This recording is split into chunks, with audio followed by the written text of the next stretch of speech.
కోడికలోని దేవుడు మనల్ని ప్రవేశపెట్టారు. మరి ఈ దినానికి ఏర్పాటు చేయబడినటువంటి దైవ సేవకులు, పెద్దలు, బిషప్ పి స్టీఫెన్ అయ్య గారు మన మధ్యకు రావడం జరిగింది.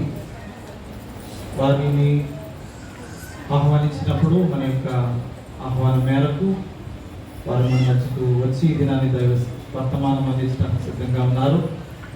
దైవజనులైనటువంటి జార్జయ్య గారి కుటుంబం తరఫున, సంఘం తరఫున వారికి మా హృదయపూర్వకమైనటువంటి వందనాలు తెలియజేస్తూ ఉన్నాను. ఈ సమయాన్ని మనము వాక్యానికి అప్పగిద్దాము. దైవ సేవకులను మనం ప్రేమపూర్వకంగా ఆహ్వానించుకుంటూ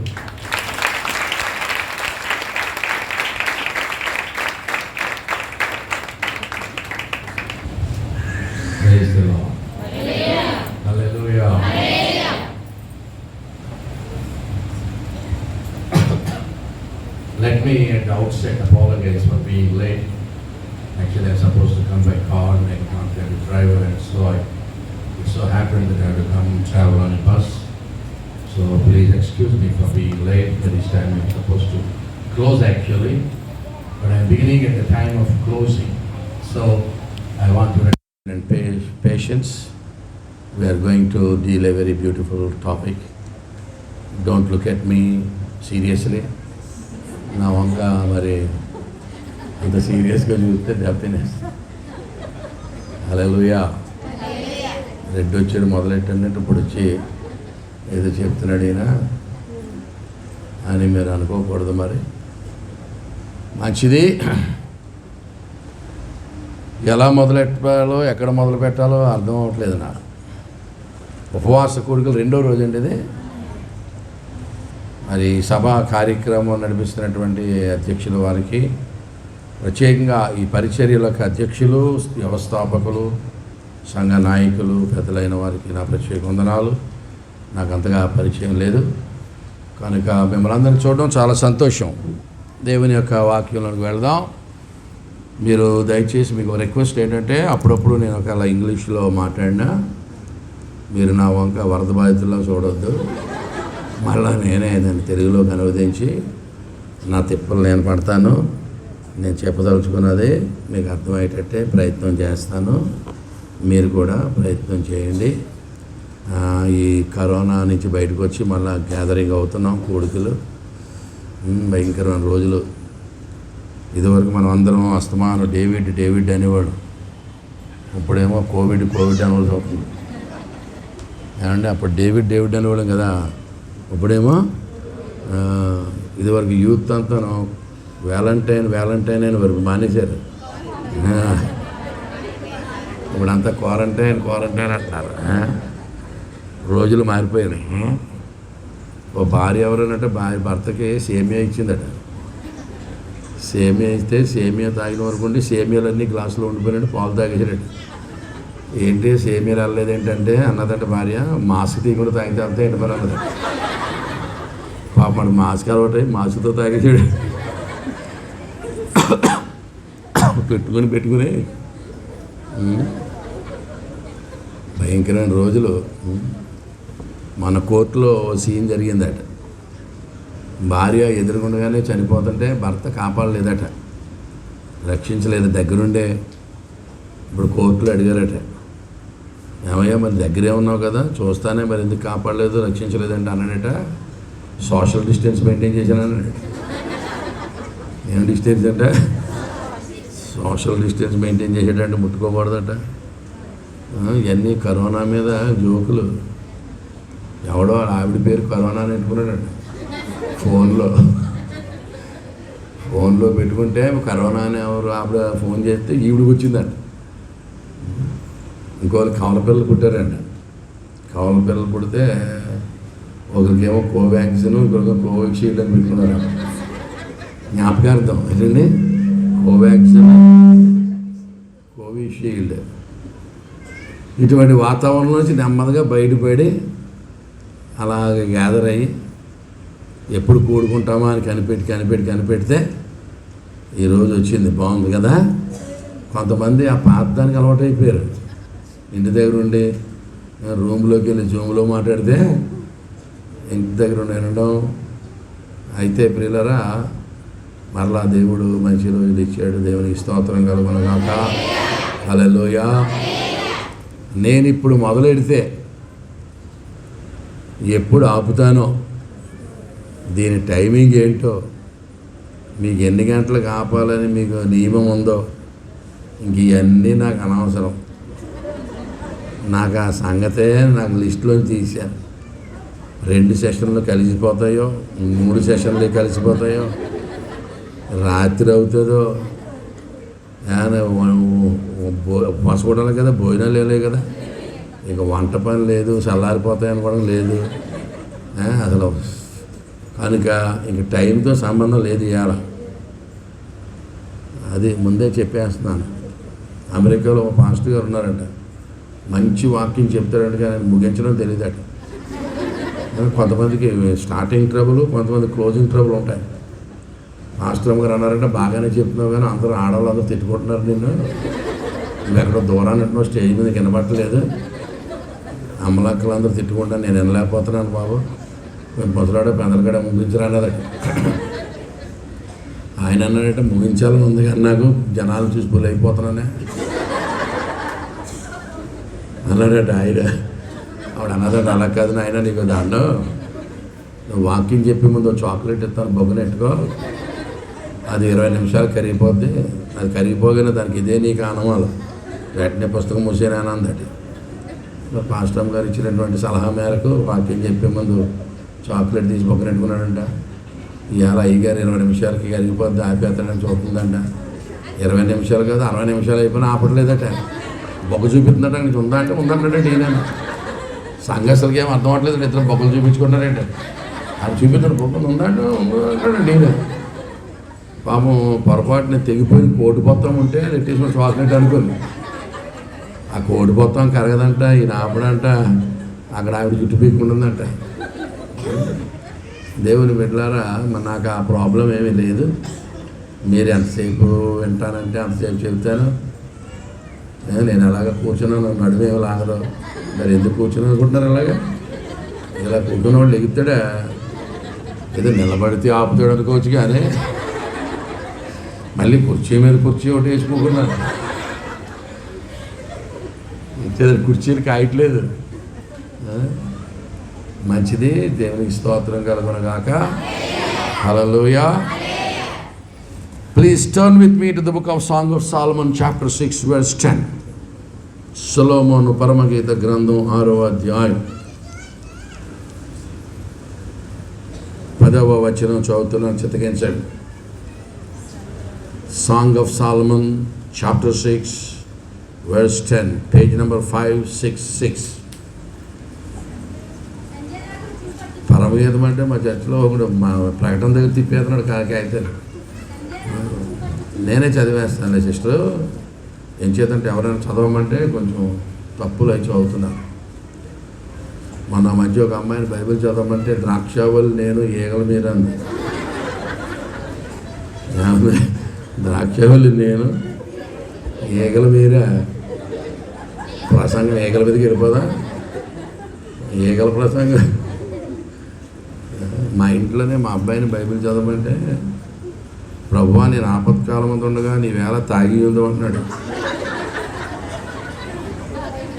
నేను అన్నాను, అరే దేవుడిని తాగుబోతూ చేసే కదా, నేను ఆపత్కాలం అంత ఉండగా నీ వేళ వీడంగా తాగి ఉందో అంటున్నాడు.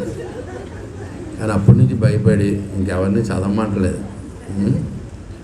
నేనే చదువుతాను. అయ్యారు టైమింగ్ ఏమన్నా ఎవరు నడిపించేనేది పర్లేదా? మరి మీరు వెనకాల ఉండి మీరు ఎంత ఉపవాసం ఉంటారో మీకు ఓపిక ఏంటి, అంత తేలిపో. హల్లెలూయా. సంధ్యారాగము చూపట్టుచు చంద్రబింబమంతా అందము గలదై, సూర్యుని అంతా స్వచ్ఛమును కళలను గలదై, వ్యూహిత సైన్య సమభీకర రూపిణియగు ఈమె ఎవరు? అలా చదువుతున్నా, చిత్తగించండి. సంధ్యారాగము చూపట్టుచు చంద్రబింబమంతా అందము గలదై, సూర్యుని అంతా స్వచ్ఛమును కళలను గలదై, వ్యూహిత సైన్య సమభీకర రూపిణియగు ఈమె ఎవరు? చిన్న మన ప్రార్థన. ప్రేమ కలిగిన మా పరలోకపు తండ్రి, దయగలిగిన మా పరిశుద్ధ ప్రభువా, నాయనా సమయానికి రాలేనందుకు కనికరించి క్షమించి కృప చూపమని ప్రార్థిస్తున్నాను. దయగలిగిన తండ్రి, ఇదిగో నాయనా చదవబడిన లేఖన భాగం, నీ దేవోక్తులు, మహిమగల మాటలు, నాయన దివ్యమైనటువంటి సంగతులు ప్రభు కలిగినటువంటి అగ్ని వంటి నీ మాటలను బట్టి నీకు వందనాలు చెల్లిస్తూ ఉన్నావు. వాక్యమే దేవుడని సెలవిస్తూ ఉన్నావు నాయన. వాక్యమై ఉన్నటువంటి దేవుడవు, నీకు వందనాలు నాయన. చదవబడిన లేఖన భాగమును ప్రభు మాకు వివరించండి, బోధించండి నాయన. విడమర్చి నాయన విషదపరచండి తండ్రి, నీకు వందనాలు నాయన. నీ దాసుడు నన్ను మరుగుపరచు నాయన. నీ సిలువు చాటును దాచి నీ స్వరమును వినిపింపజేసి నీ బిడ్డలైనటువంటి వారందరికీ సంఘములకు క్షమాభివృద్ధి కలుగునట్లు దయపాలించి నడిపించమని మా ప్రభువును, నీ ప్రియకుమారును, మా రక్షకుడైన యేసు పరిశుద్ధ నామమును అడిగి వేడుకొనుచున్నాము తండ్రి, ఆమేన్. ప్రభువునందు మిక్కిలి ప్రియులారా, పరిశుద్ధ బైబిల్ గ్రంథంలో 3 జటిలమైనటువంటి పుస్తకాలు ఉన్నాయి. ఎన్ని పుస్తకాలు? అసలు మొత్తం ఉన్న పుస్తకాలు ఎన్ని? 66. 66లో చాలా కఠినమైన పుస్తకాలు ఒక 3 ఉన్నాయి. ఆ 3 ఏమిటంటే ప్రకటన గ్రంథము, పరమగీత గ్రంథము, అన్నిటికంటే కష్టమైన గ్రంథము ప్రసంగి గ్రంథం. ఈ 3 బైబిల్లో చాలా కష్టం. చెప్పండి. మొదటిది ప్రకటన గ్రంథం, పరమగీత గ్రంథం. అన్నిటికంటే బైబిల్లో అత్యధికమైనటువంటి హైలీ ఫిలసాఫికల్ తత్వజ్ఞానం ఉన్నటువంటి పుస్తకం ఏం పుస్తకం? ప్రసంగి గ్రంథం. ఈ 3 గ్రంథాలు కూడా వ్యాఖ్యానించడానికి, వాటి మీద ప్రసంగం చేయడానికి చాలా కష్టం అన్నమాట. కనుక ఈ 3 గ్రంథాల్లో ఒక గ్రంథమైనటువంటి పరమగీత గ్రంథం నుండి మనం ఏం చదువుకున్నాం? మూల చదివిన వాక్యాన్ని ఏమంటారు? దాన్ని ప్రసంగానికి ముందు చదివే వాక్యాన్ని ఏమంటారు? మూల వాక్యంగా మనం చదువుకున్నాం. ప్రియా దేవుని బిడ్డలారా, ఈ ప్రసంగి గ్రంథం, పరమగీత గ్రంథం అసలు దేవుని యొక్క వాక్యమే కాదు. ఇది పరిశుద్ధ బైబిల్ గ్రంథంలో ఉండడానికి వీలు లేదు. ఇది దేవోక్తిలాగా కనబట్టలేదు. ఇదేదో రొమాంటిక్ సీన్ లాగా, ఇందులో అశ్లీలత కనపడుతూ ఉంది. ఎంత లవ్ సీన్ గురించి ఉన్నది ఇది. అంత మాత్రమే కాకుండా ఇందులో స్త్రీ యొక్క అవయవాలను కూర్చున్న వర్ణన ఉంది. మీరు అర్జెంటుగా దీన్ని బైబిల్లో నుంచి బయటికి తీసేసి పారేయమన్నారు. చరిత్రలో చిన్న దుమారం రేగి. అయితే దేవుడే పూనుకొని ఈ పరమ పవిత్రమైనటువంటి గ్రంథాన్ని మనకు దాచి ఇచ్చాడు. దేవునికి స్తోత్రం కలుగును. హల్లెలూయా. అర్థమైందని నేను చెప్పిన పాయింట్. ఇది లవ్ స్టోరీ లాగా ఉంది. ఇందులో అశ్లీలత ఉంది, స్త్రీ యొక్క అవయవాలను గురించిన వర్ణన ఉంది. కానీ ఇది బైబిల్లో ఉండడానికి వీలు లేదు, తీసేయండి, దేవుని మాటలు కాదు ఇవి అనేసారు. ఎంచేది ఇందులో ఒకే అమ్మాయిని పట్టుకొని కాసేపు సహోదరి అని, కాసేపు ప్రాణేశ్వరి అంటాడు. ఏమన్నా మన ఊళ్ళో ఎవరైనా ఒక అమ్మాయిని పట్టుకుని కాసేపు సహోదరి అని, కాసేపు ప్రాణేశ్వరి అన్నాం అనుకోండి, ఏం చేస్తారు? చెట్టుకి కట్టేసి, ఏ ఎలక్ట్రిక్ స్తంభానికి కట్టేసి, ఎంతకీ నీకు పిల్లకున్న సంబంధం ఏంట్రా, కాసేపు చెల్లి అంటున్నావు, కాసేపు చేసుకుంటాను అంటున్నావు అని చెట్టుకి కట్టేస్తారా? కట్టరా? మరి యేసుప్రభు కూడా ఎలాగన్నాడు బైబిల్లో? కాసేపు ఏమో చెప్పండి అలా, కాసేపు ఏమో సహోదరి అంటున్నాడు, కాసేపు ఏమో ప్రాణేశ్వరి అంటున్నారు. మరి ఒళ్ళు మండిపోదా? అలాగే ఎందుకన్నాడో తెలియక మన వాళ్ళు పుస్తకం తీసేయమన్నారు. మరి అలాగే ఎందుకు అన్నాడో తెలియాలంటే మళ్ళీ మీరు మీటింగ్లు పెట్టుకోవాలి. మన అంశం అది కాదు. అందులోకి వెళ్ళామంటే బయటికి రాలేము. కనుక చదివిన పాయింట్లో ఉండడం మంచిది. ఈ విషయం మాత్రం గుర్తుంచుకోండి. అయితే ఈ పరమగీత గ్రంథం మీకు అర్థం అవ్వాలి అంటే, ఎవరికైనా అర్థం చేసుకోవాలని ఆశపడితే నేను ఒక కథ చెబుతాను. కథ చెప్పిన తర్వాత ఓ ప్రశ్న అడుగుతాను. ప్రశ్నకి సమాధానం చెప్తే క్యాష్ ప్రైజ్ ఇస్తాను. ఎంచేతంటే నేను చెప్పిన కథ అర్థం అవ్వకపోతే ఈ పుస్తకము అర్థం అవ్వదు. ఈ పుస్తకం అర్థం అవ్వాలంటే ఏమర్థం అవ్వాలి? నేను చెప్పిన నేను కథ చెప్తాను, కథ అయిన తర్వాత ప్రశ్న వేస్తాను, సమాధానం చెప్తే గిఫ్ట్ ఇస్తాను. హల్లెలూయా. కథ ఏమిటంటే, అనగనగా ఒక ఊరిలో ఒక రాజుగారు ఉన్నారట. తెలుసా? రాజుగారికి చెప్పండి, నేను కథ ఏంటి? అనగనగా ఒక ఊరిలో రాజుగారు ఉన్నారు. అనగానే రాజుగారికి 7 కొడుకులు ఉన్నారు. వేటకెళ్ళారు, చేపలు తెచ్చారు, ఎండబెట్టారు. ఎందుకు ఎండలేదు? ఎండమంటే గడ్డి పెట్టేట్టు వచ్చింది. గడ్డి ఎందుకు వచ్చింది? మేకలను మేయలు. ఇదిగా ఏంటి చెప్పడానికి అంత దూరం నుంచి రావాలి మీ దగ్గరికి? హల్లెలూయా. ఇది కూడా ఇంచుమించు అటువంటిది. అనగనగా ఒక ఊరిలో ఒక రాజుగారు ఉన్నారట. రాజుగారికి ఒక కొడుకున్నాడట. ఆ రాజుగారి కొడుకు ఒక రోజున రాజుగారి దగ్గరికి వచ్చి, రాజా, నాన్నగారు నాకు పెళ్లి చేయాలి మీరు అన్నాడట. రాజుగారికి గుండెల్లో రాయడిందట. ఏంట్రా అంత సడన్గా ఉన్నట్టుండి పెళ్ళి అంటున్నావు? కొంప తీసి ఎవరినన్నా? నేను సగం చెప్తాను, మీరు సగం చెప్పాలి. సడన్గా పెళ్ళి అంటున్నావు, కొంప తీసి ఎవరినన్నా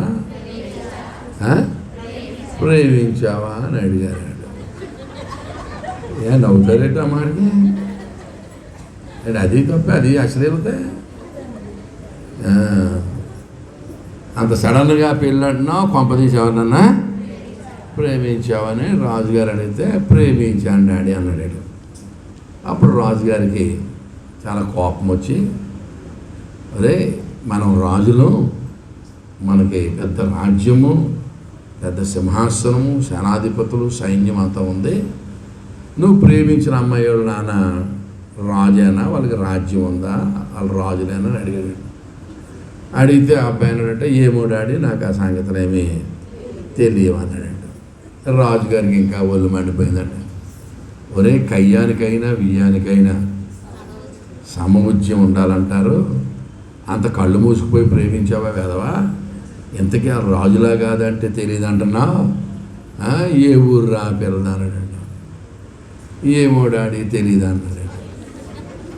రాజుగారికి మండిపోతుందంట. రాజులా కాదంటే తెలియదు అంటున్నావు, ఏ ఊరంటే తెలియదు అంటున్నావు, ఏ పేరు రా పిల్ల పేరు అన్నాడు. ఏమో తెలియదు డాడీ అన్నాడు.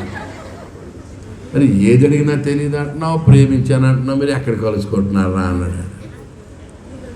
కళ్ళలోకి వస్తుంది డాడీ అన్నాడు. ఏంటి అంత నవ్వుదా? మరి అంటే స్వప్న సుందరం అన్నమాట. కళ్ళలోకి వస్తుంది డాడీ అన్నాడు. అప్పుడు రాజుగారు అన్నారంటే, ఒరే వేదవా, ఎంత రాజుగారిని అయితే మాత్రం కళ్ళలోకి వచ్చే అమ్మాయిని ఇళ్ళలోకి తీసుకొచ్చి పెళ్లి చేయడం సాధ్యమా వెదవా? అదేం పిచ్చి కోరిక నాయన, నోరు మోసుకొని ఊరుకోరా అన్నాడట. అప్పుడు రాజుగారి కొడుకు అన్నాడట, అంతలా ఊరుకునే వాడినైతే మీ దాకా ఎందుకు తీసుకొస్తాను డాడీ, నాకు ఆ పిల్లలే కావాలన్నాడట. ఇదేంటిరా, ఏదో ఊరి పేరు చెప్తే పిల్లని తీసుకొస్తాం కానీ కళ్ళలోకి వచ్చిన పిల్లని వెళ్ళి నేను ఎలా తీసుకురాను అంటే అన్నాడట. అలా కాదు డాడీ, నేను ఒక చిత్రపటం తీసుకొస్తాను, నా కళ్ళలోకి వచ్చే పిల్ల ఎలా ఉంటుందో, ఆమె ముక్కు, ముఖము, స్ట్రక్చరు, హైటు, కళ్ళు, తల ఎలా ఉంటుందో ఆ పిక్చర్ తీసుకొస్తాను. ఆ పిక్చర్ని మీరు మన సైనికులకి ఇచ్చి, ఆ ముఖానికి సరిపోయిన ముఖం ఎక్కడో చోట వెతికితే దొరుకుతుంది, మన సైనికుల చేత వెతికించి నాకు ఆ పిల్లని తీసుకొచ్చి పెళ్లి చేయాలన్నాడు. ఇక రాజుగారు చేసేది ఏమీ లేక ఆ చిత్రపటం ఏదో గీసుకురారా నాయన అంటాడు. ఇంటికి వెళ్ళి అందరూ కళ్ళు తెరిచి కదా గీస్తారా, వీడు కళ్ళు మూసుకోవడం తెరవడం, కళ్ళు మూసుకోవడం తెరవడం, కళ్ళు మూసుకుంటేనే కనపడుతుంది ఆ పిల్ల. అందుకని కళ్ళు మూసుకోవడం గీయడం మొత్తం ఇది ఎలాగో 10 రోజులకి ఆ అమ్మాయి యొక్క చిత్రపటం గీసుకొచ్చి ఇది కూడా నాకు కళ్ళలోకి వచ్చే పిల్ల చెప్పండి. అదే మరి గ్రామర్ మిస్టేక్ అంటే. ఆ ఫోటో పట్టుకొచ్చి ఆ నాన్నగారికి, డాడీ ఇదిగో నా కళ్ళలోకి వచ్చే పిల్ల.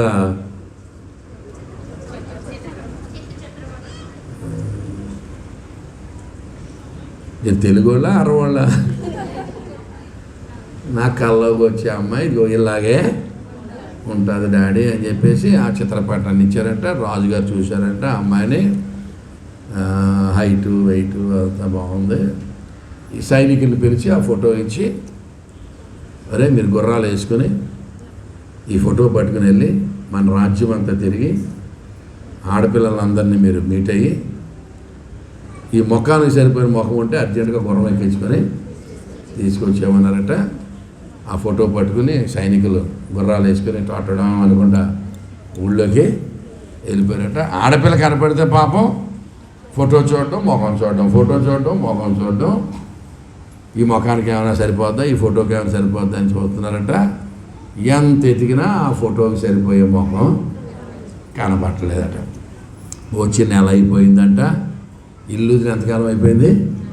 నెల అయిపోయిందంట. రాజ్యం అంతా గాలిస్తున్నారట. ఇలా అనుకుంటారట, ఒరే ఎంకి పెళ్ళి సుబ్బు సాగుకు వచ్చింది అన్నట్టు ఈడి పెళ్ళి మన సాగుకు వచ్చినట్టు ఉందిరా. ఇల్లు వదిలేసి ఎంతకాలం అయింది? నెల రోజులు అయిపోయింది. పిల్ల ఏమో దొరకట్లేదు. ఏదో పిల్లని పట్టుకెళ్ళిపోదామంటే రాజుగారు మీకు కళ్ళు పోయినాయి అంటారు ఎదవల్లారా, మీరు తెచ్చిన పిల్లకి ఫోటోకి సంబంధం ఉందని చంపేస్తాడు, దొరకలేదని చెప్పినా చంపేస్తాడు. ఇదేంటరా మన ప్రాణానికి వచ్చింది 30 ఏడుస్తూ ఉన్నారట. మొత్తం మీద నెల 15 రోజుల తర్వాత ఒక రోజున ఒక వ్యాలీలోకి, ఒక లోయలోకి దిగితే అక్కడ ఒక అమ్మాయి బట్టలు ఉతుక్కుంటుందంట. చూస్తే కరెక్ట్గా సరిపోయిందటండి. మొత్తం స్ట్రక్చర్ అంతా కరెక్ట్గా, ముఖం కరెక్ట్గా సరిపోయింది, ఫేస్ అంతా. అమ్మ పిల్ల నువ్వు ఇక్కడ ఉన్నావా? నీకోసం నెల 15 రోజుల నుంచి గుర్రాల మీద తిరుగుతున్నావు, రాజుగారు నిన్ను అమ్మన్నారు. ఆవిడ అన్నదంట, దొంగోళ్ళ కోసం పోలీసుడు తిరిగినట్టు నా కోసం మీరు తిరగడం ఏంటి, నేను రాను బాబోయ్ అన్నదట. అప్పుడు అన్నారంట, ఇది రాజుగారి ఆజ్ఞ అమ్మాయి, రానంటే కుదరదు, ఆ పప్పులు ఏమడకో గుర్రం ఎక్కట్టే, అబ్బోబో మా అమ్మ బాబోయ్ మా అమ్మ బాబోయ్ మా అమ్మ దగ్గరికి వెళ్ళిపోతారు బాబాడు. అమ్మ లేదు బామ్మ లేదు, నోరు మీద ఎక్కా. ఇది రాజుగారు పిలిచారు. ఎవరు పిలిచారు? రాజుగారు పిలిచారు. నోరు మోసిన గుర్రం ఎక్కాని మొత్తం మీద గుర్రం ఎక్కించుకొని రాజ దర్బారికి తీసుకొచ్చేసారని. తీసుకొచ్చి రాజుగారికి ఆ పిల్లని హ్యాండ్ ఓవర్ చేశారట. ఫోటో కూడా హ్యాండ్ ఓవర్ చేశారట. రాజుగారు చూశారట, కరెక్ట్గా ఫోటోకి అమ్మాయికి కరెక్ట్గా సరిపోయిందంట. అప్పుడు రాజుగారు కొడుకుని పిలిచాడట. కొడుకుని పిలిచి అమ్మాయిని చూపించి, ఒరే నీ కళ్ళలోకి వస్తున్న అమ్మాయి, పూర్తి చేయండి మరి సగం, నీ కళ్ళలోకి వచ్చిన అమ్మాయి, కళ్ళలోకి వస్తున్న అమ్మాయి ఈ అమ్మాయి అని అంటే, ఆ అబ్బాయి చూసి ఈ అమ్మాయి డాడీ నాకు కళ్ళలోకి వస్తుంది డాడీ అన్నాడు. అప్పుడు రాజుగారు అన్నారంటే, నీకు ఒక్కడికి కళ్ళలోకి వస్తే సరిపోతే ఏంటి అదవా, పెళ్ళి అంటే ఇద్దరికి ఇష్టం ఉండాలి కదరా, లేకపోతే 1 వే ట్రాఫిక్లా ఉంటుంది పనికి మనోడా, నీకు అక్కడికి వచ్చింది సరిపోతుంటే 1 వే ట్రాఫిక్లా ఉంటుంది అదవా, మరి ఆ పిల్ల కూడా కళ్ళలోకి రావాలి కదా అని అమ్మాయిని అడిగారట. అమ్మాయి నీకు ఎప్పుడన్నా మా అబ్బాయి కళ్ళలోకి వచ్చాడా అని అడిగారండి. ఆ అబ్బాయి అమ్మాయి అన్నదంటే, ఇటువంటి పిచ్చి పిచ్చి కళ్ళ నాకు రావండి, అసలు మీకు అబ్బాయి అన్నాడు సంగతి మాకు తెలియదండి బాబోయ్, మీకు దండమండి బాబోయ్, నన్ను పంపేయండి బాబోయ్, మా అమ్మ చూస్తుంది ఆయన, మా అమ్మ చూస్తుంది బాబోయ్ అంటదండి. అప్పుడు రాజుగారు అన్నారంట, అమ్మ లేదు గమ్మ లేదు నోరు మూసుకురికాయ, రాజుగారు తలుచుకుంటే దెబ్బలకి, రాజుగారు తలుచుకుంటే జరిగింది ఏమైనా ఉంటుందా, సరే పని నీ కళ్ళలో రాకపోతే మానేడు, ఇప్పుడన్నా చూడు నచ్చాడా అన్నారట. అయ్యి బాబు నాకు వద్దు బాబోయ్, మా అమ్మలు చూస్తారు బాబోయ్, మా అమ్మలు చూస్తారు బాబోయ్ అన్నదండి. రాజుగారు అన్నారట, రాజుగారి కొడుకునిచ్చి నీకు పెళ్లి చేయడం అంటే మాటలంటే మళ్ళీ మీ అమ్మ నాన్న అంటావేంటి, అసలు నీకు ఎంతకంటే గొప్ప భాగ్యం దొరుకుతుంది ఏంటి, అని చెప్పి మొత్తం మీద పిల్లని ఒప్పించి పెళ్ళి చేశారంట. మన కథ కూడా అయిపోయిందంట. హల్లెలూయా. ఇప్పుడు పట్టుకుంటే పట్టు చీర, పట్టుకుంటే పట్టు చీర. నేను అడిగిన ప్రశ్నకును సమాధానం చెప్పాలి. డబ్బులు ఇస్తాను కదా. ఇప్పుడు నేను చెప్పిన కథకును పరమగీత గ్రంథానికి ఏమైనా సంబంధం ఉందా? ఉంటే ఏమిటి? ఒకటోసారి క్యాష్ ప్రైజ్. నేను చెప్పిన కథ అర్థమైతే తప్ప ఏమర్థమవుతున్నాను? ఈ పుస్తకమే, ఈ పుస్తకంలోకి మీరు ప్రవేశించాలంటే, ఎంటర్ అవ్వాలంటే, పరమగీత గ్రంథం చదవడానికి మీరు ఎంటర్ అవ్వాలంటే ఏమర్థం అవ్వాలి? ఈ కథ అర్థం అవ్వాలి. వెధవది. హల్లెలూయా. ఇప్పుడు నేను చెప్పిన కథకును మరి ఈ గ్రంథానికి ఏంటి సంబంధం చెప్పాలి. ట్రై చేయండి రా. రెండోసారి బ్రదర్స్ కుర్చీ మీద కూర్చున్నవారు, వెనకాల ఉన్నటువంటి అనుభవజ్ఞులు, పెద్దలు, సింహాసనాసీనం,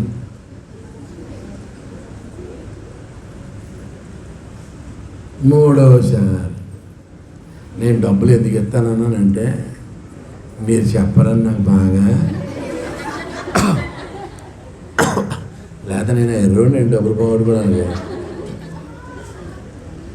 మీ వల్ల అలాగ అయ్యే పని కాదన్నప్పుడు ఎంత క్యాష్ డిక్లేర్ చేసినా మన పర్సు మన దగ్గరే ఉంటుందని బాగుగా ఎరిగిన వాడనై నేను అనౌన్స్ చేశాను. మంచిది.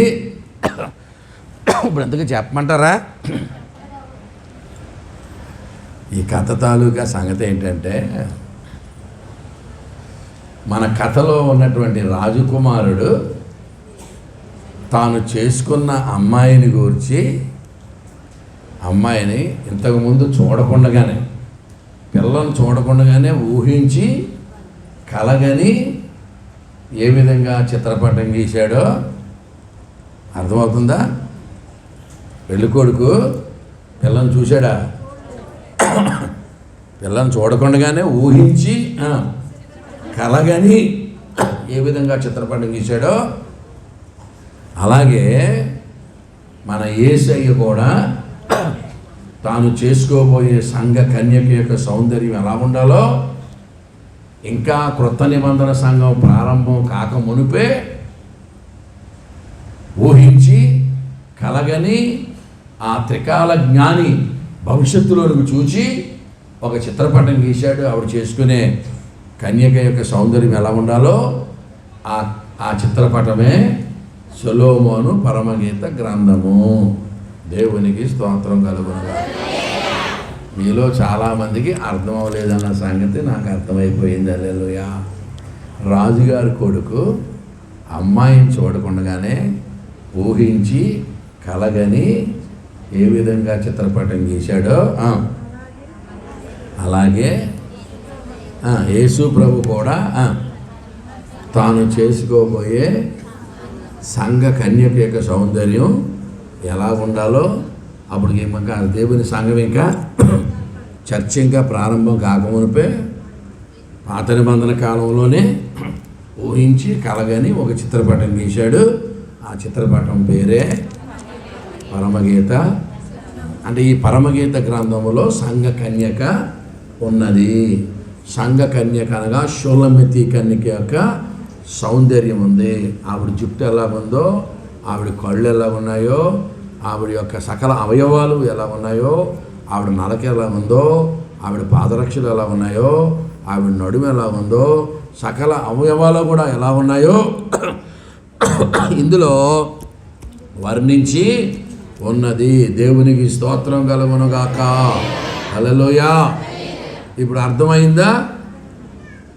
మళ్ళీ ఇంకో మాట చెప్తున్నాను. నేను చెప్పితే మీకు అర్థం అవ్వకపోతే మరెన్నటికీ ఊరకుండవలసినదే. వీరిరువురు జతపరచబడకూడదని న్యాయమైన హేతులు ఏదైనా ఉన్నాయి, దాన్ని ఇప్పుడే తెలియజేయవలను. లేని ఎడల మరన్నిటికీ ఊరకుండవలసినది పెళ్లి చేసేటప్పుడు ప్రకటిస్తారు. మొన్న రణస్థలంలో పెళ్లి చేస్తున్నాను.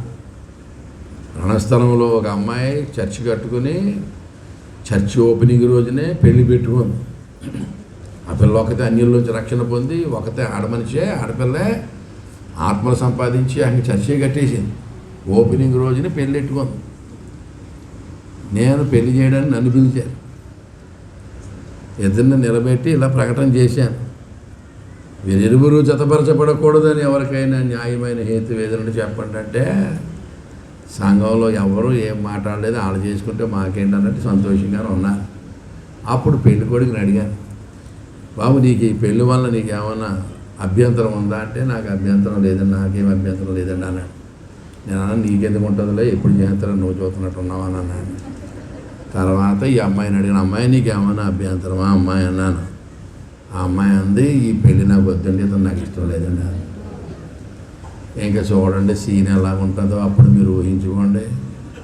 ఏమంటే ఊర్లన్నీ తరలు వచ్చినాయి. Church dedication come marriage, double occasion. ఏం అకేషన్?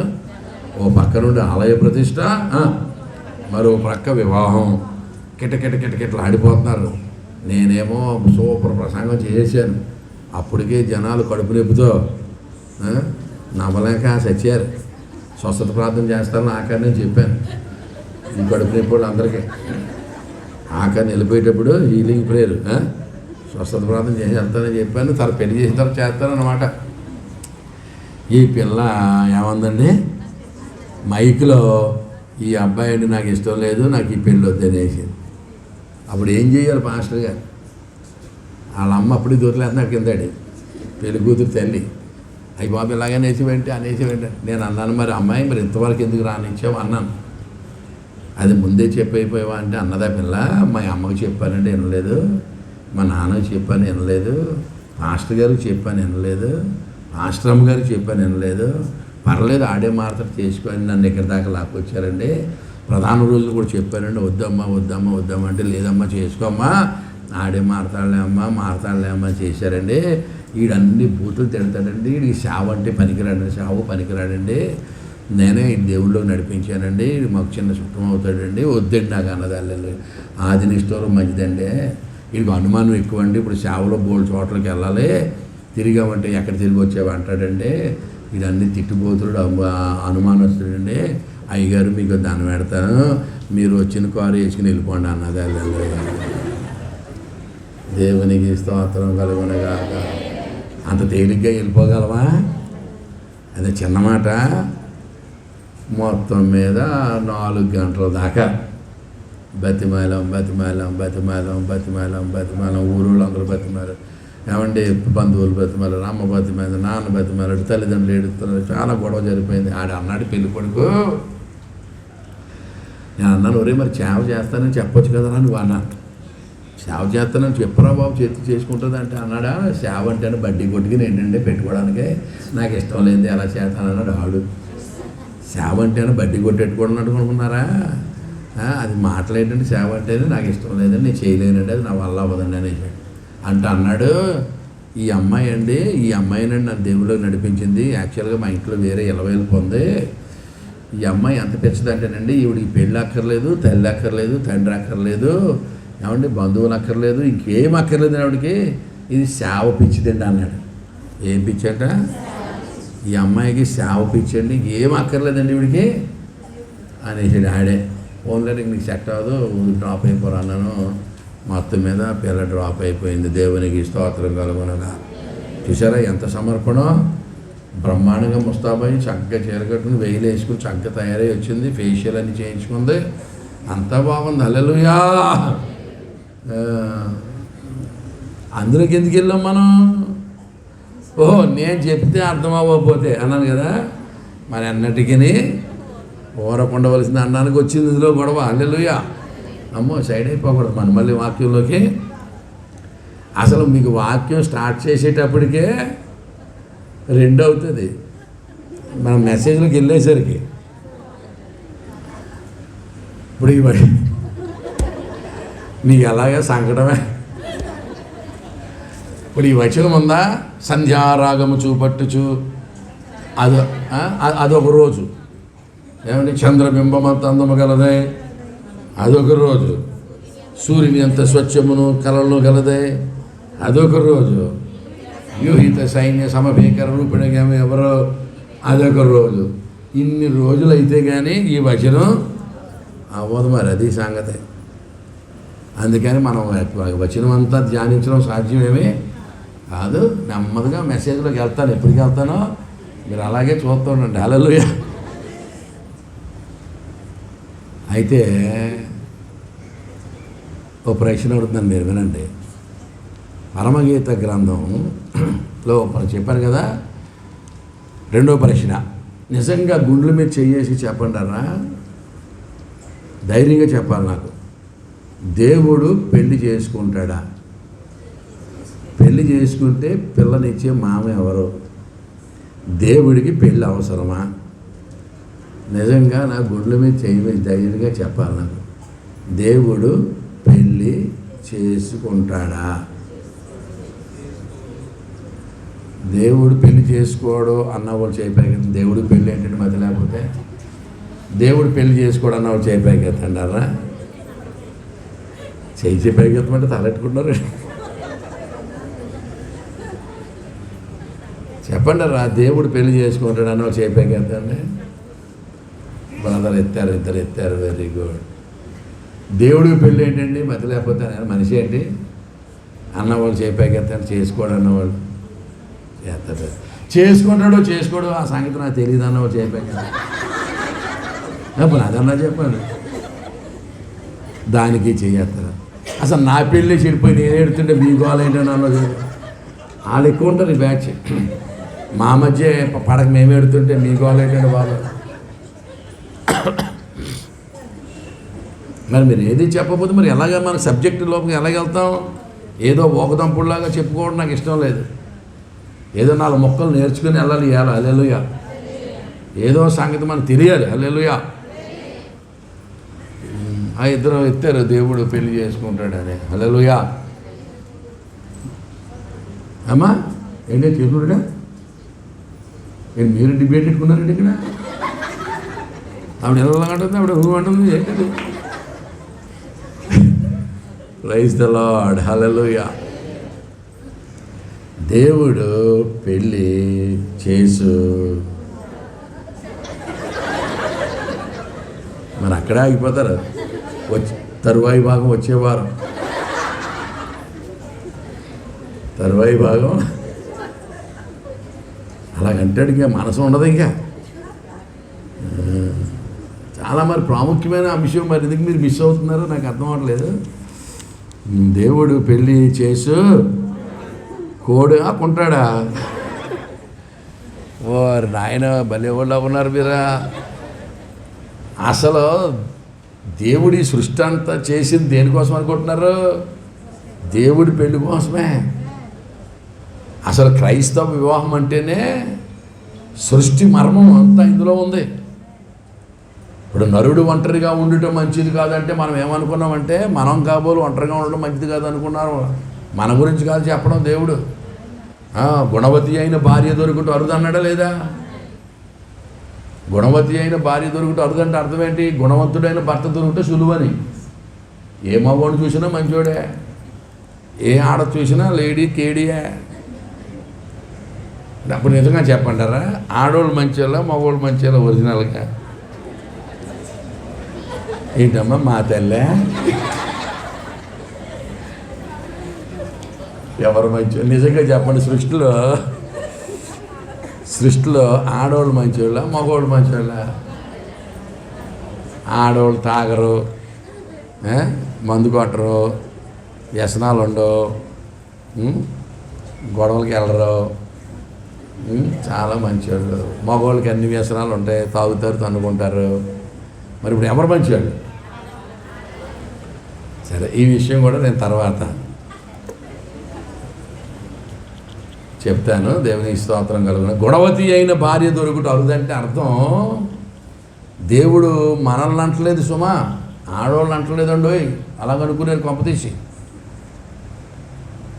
దేవుడికి వినండి, బాగుందా అంశం? పర్లేదా? బోరు పడుతుందా? పెళ్లి గురించి కదా బ్రహ్మాండంగా ఉంటుంది. హల్లెలూయా. ఇప్పుడు ఈ సీరియల్స్ అన్నీ క్లిక్ అవ్వడానికి కారణం ఏంటి? ఇదే థీము. Praise the Lord. హల్లెలూయా.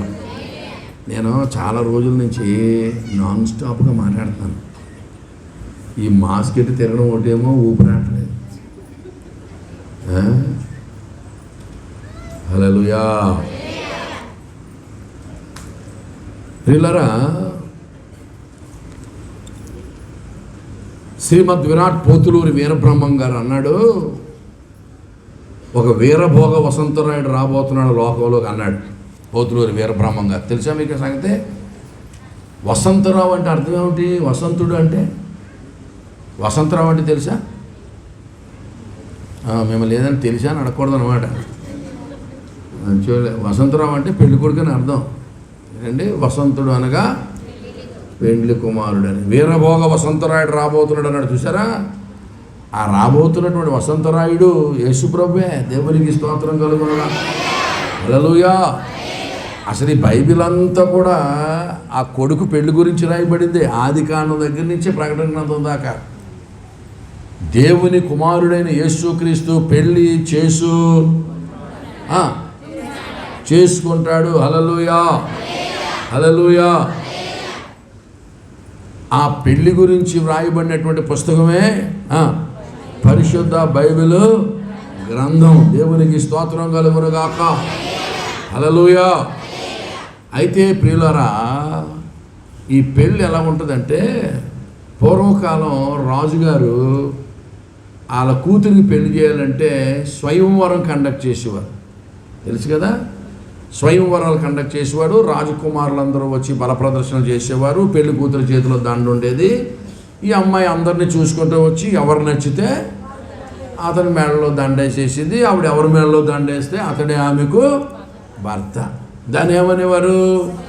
స్వయంవరం అనేవారు. భారతదేశంలో చాలా ముమ్మరంగా జరిగేది. ఇటువంటి స్వయంవరమే పరలోకంలో జరుగుతుందట. ఆ స్వయంవరంలో తేడా ఏమిటంటే, ఇక్కడేమో పెళ్లి కూతురు చేతిలో దండ ఉండేది, అక్కడేమో చెప్పండి పెళ్లి కొడుకు చేతిలో దండ ఉంటుంది అన్నమాట. పెళ్లి కూతుర్లు అందరూ లైన్గా నిలబడతారంట. లైన్గా ఇలా గుండ్రంగా నిలబడతారంట. ఎవరు పెళ్లి కూతుర్లు ఎవరు అనుకుంటున్నారు? అవునే పిఠాపురం సంగమా? పెళ్లి కూతుర్లు అందరూ కూడా గుండ్రంగా అలాగా నిలబడతారట. ఎవరు అనుకుంటున్నారు? వాళ్ళు ఆకాశవాసులు, ఉన్నత స్థలముల నివాసులు, తేజోవాసులు, కెరూబులు, శరాపులు, దూతగణాలు అందరూ కూడా యేసు ప్రభువుని పెళ్లి చేసుకోవాలని ఎప్పటి నుంచో కనిపెట్టుకుని ఉన్నారట. దేవకుమారుని మ్యారేజ్ చేసుకోవాలి, ఎలాగైనా ఆయన పడేయాలని చూస్తున్నారట. హల్లెలూయా. ఈ సంగతి మీకు తెలుసా? ఎవరండి వాళ్ళు? ఎవరు? ఆకాశవాసులు, ఉన్నత స్థలముల నివాసులు, తేజోవాసులు, దూతగణాలు, కెరూబులు, శరాపులు. ఎలా ఉంటారు వాళ్ళు? మెరుపు తీగల్లాగా జిగేల్ తలుక్కుమంటుంటారు. విపరీతమైనటువంటి తెలుపు, విపరీతమైనటువంటి మెరుపు. ఆ సౌందర్యం వర్ణించడానికి భూమి మీద మాటలు చాలా కవులకు పనిచేయరు. కవులకి మాటలు ఉండవు. అంతటువంటి అందగత్తులు వచ్చేస్తారట స్వయంవరానికి. ఆ స్వయంవరానికి మనం వెళ్ళిపోతామంటే భూలోపల నుంచి మసిమోకాలు వేసుకొని. ఏ మోకాలు వేసుకొని అప్పుడు అంటారంటే, సిగ్గన్న లేదు సింగారించి కూడా వచ్చేసావు, ఎక్కడి నుంచి వచ్చావు నువ్వా అంటే, మాది భూలోకంలో ఏంటంటామంట. వెళ్ళి తోసేస్తారంట మన పక్కకి. వాళ్ళేమో తేజోవాసులు, జిగేల్ తలుక్కుమంటుంటే మనమేమో చెప్పరేంటారా, మందే బ్యాచ్, మసి మోకాలు వేసుకుని వెళ్ళిపోతే వాళ్ళు చాలా ఏసడింపుగా చూస్తారంట, చాలా చిరాకుగా చూస్తారట. ఆ మాత్రం సిగ్గన లేదే, అలా వచ్చేసావు నువ్వు ఇక్కడికి అని చెప్పేస్తే మనం తోసేసి పక్కకు తోసేస్తారంట. ఇలా అనుకుంటారట. యేసుప్రభు మెడలో ఒక దండ, చేతిలో ఒక దండ ఉంటుంది. ఆ తెలుపు చూసి, ఆ రంగు చూసి, ఆ మెరుపు చూసి నా మెడలోనే వేసేస్తారు దండ అనుకుంటారట. యేసుప్రభు వీళ్ళందరినీ చూసుకుంటూ వచ్చి అందరిని చూసుకుంటూ వచ్చి ఆ చివరికి తోచేసినటువంటి సంఘ కన్యక మెడలో దండేసేతాడట. దేవునికి స్తోత్రాలు. చప్పట్లు కొట్టి దేవుని మహిమపడతాం. హల్లెలూయా, హల్లెలూయా, హల్లెలూయా, హల్లెలూయా.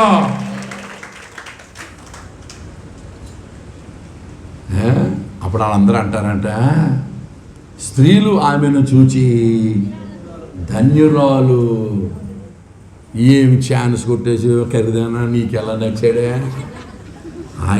ఆయనకి నువ్వెలా నచ్చావే బాబు అంటే, నేను నల్లనిదాననైనను సౌందర్యవంతురాలను. దేవునికి స్తోత్రం కలుగునుగాక. హల్లెలూయా, హల్లెలూయా, హల్లెలూయా. శాంసన్ తర్వాత చేస్తాను, వాకింగ్ చెప్తున్నాను. ఇదోటి జాగ్రత్తమేనండి. నేను ఆ మధ్య ఒక సినిమా పోస్టర్ చూశాను గోడ మీద. సినిమా చూడలేదమ్మో, మీకు దండం పెడతాను. సినిమా చూశాడని మీరు ఆయనే చెప్పండి, నేను వెళ్ళానని కూడా అంటారు మీరు. ఏం చూశాను? సినిమా పోస్టర్ చూశాను. ఆ సినిమా పోస్టర్, దాని పేరేం పేరు తెలుసా? ఆ సినిమా పేరు ఏం మాయ చేసావే. అందరూ చెప్పండి. చూడలేదా మీరు ఆ సినిమా? ఈ సినిమా చూడరా? నిజమా? నిజమే? ఓరే విచిత్రంగా ఉందా? అలా చూడండి. ఏ విశాఖపట్నం స్పీకర్ గారు వచ్చి చెప్పి చూడమంటే చూడరా? అలా చూద్దురా. హల్లెలూయా. సినిమా పేరు ఏం పేరండి? ఏం మాయ చేసావే, ఏం మాయ చేసావే, యేసుప్రభుని పడేసుకున్నావు.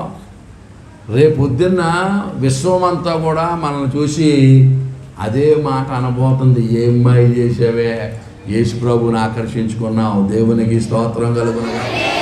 అది మామూలు మాట అనుకుంటున్నారా?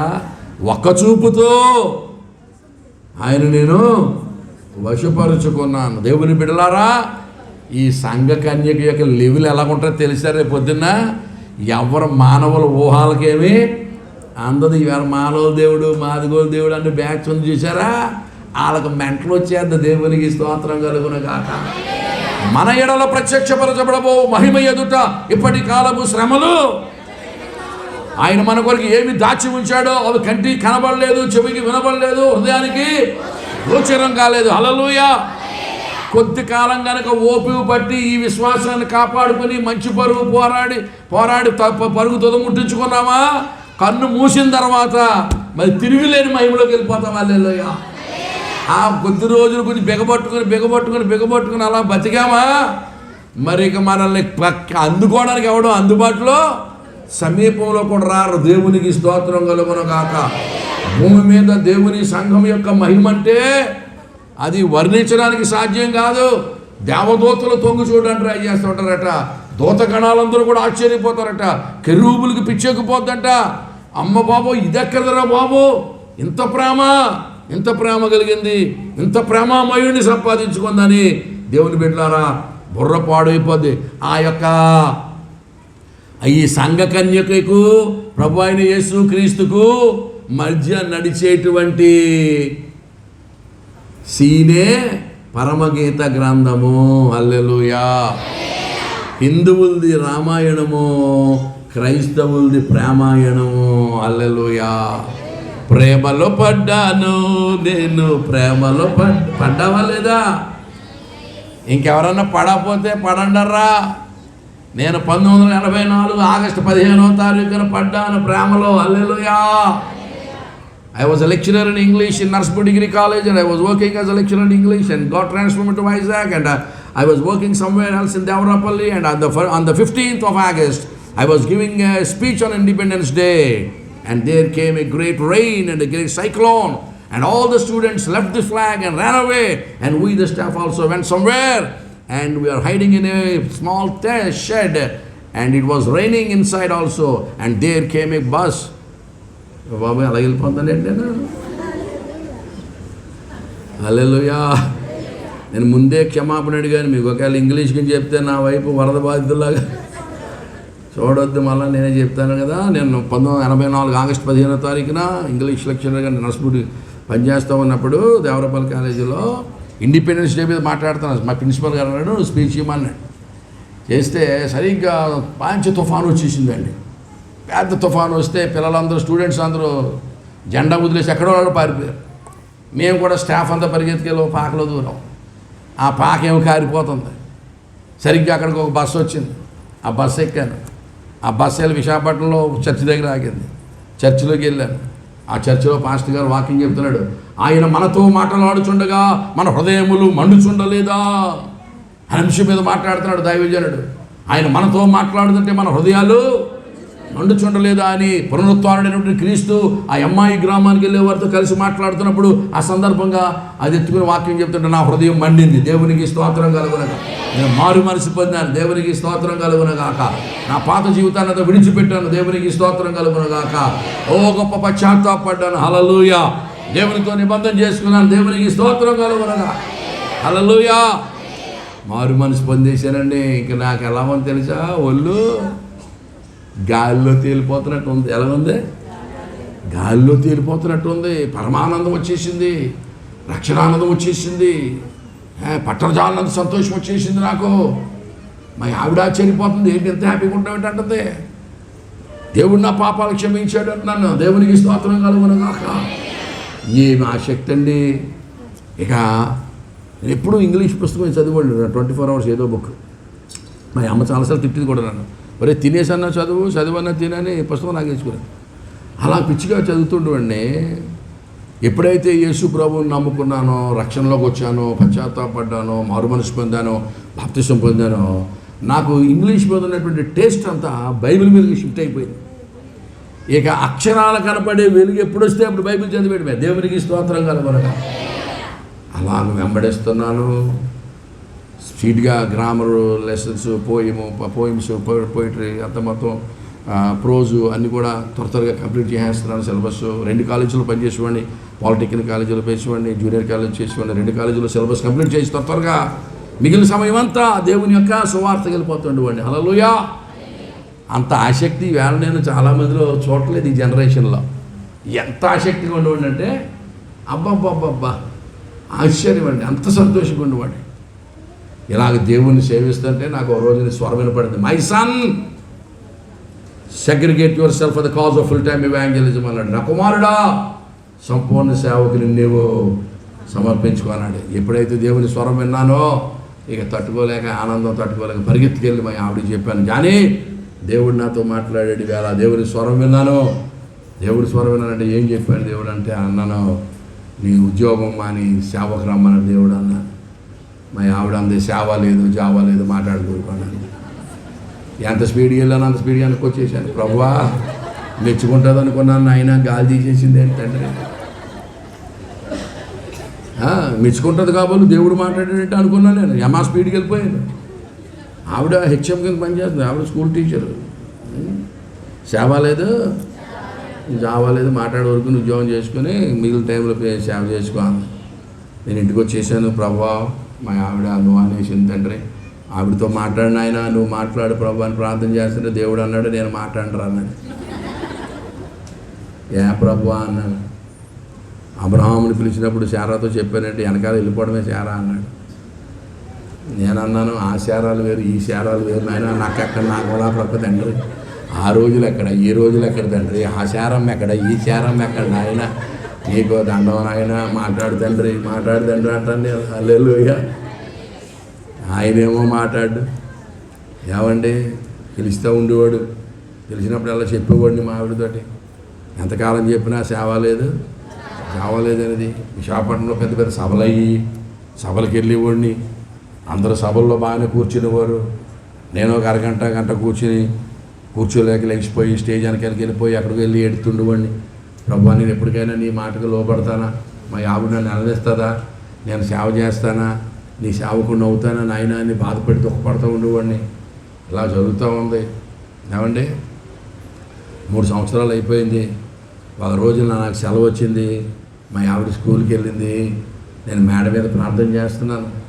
ప్రార్థన చేస్తుంటే ఒక స్వరం 11:30 ప్రాంతంలో, my son your time is up అన్నాడు. నా కుమారుడా నీ టైం అయిపోయింది అన్నాడు. నేను అనుకోవడానికి చంపేస్తాడు కాబోలు తండ్రి.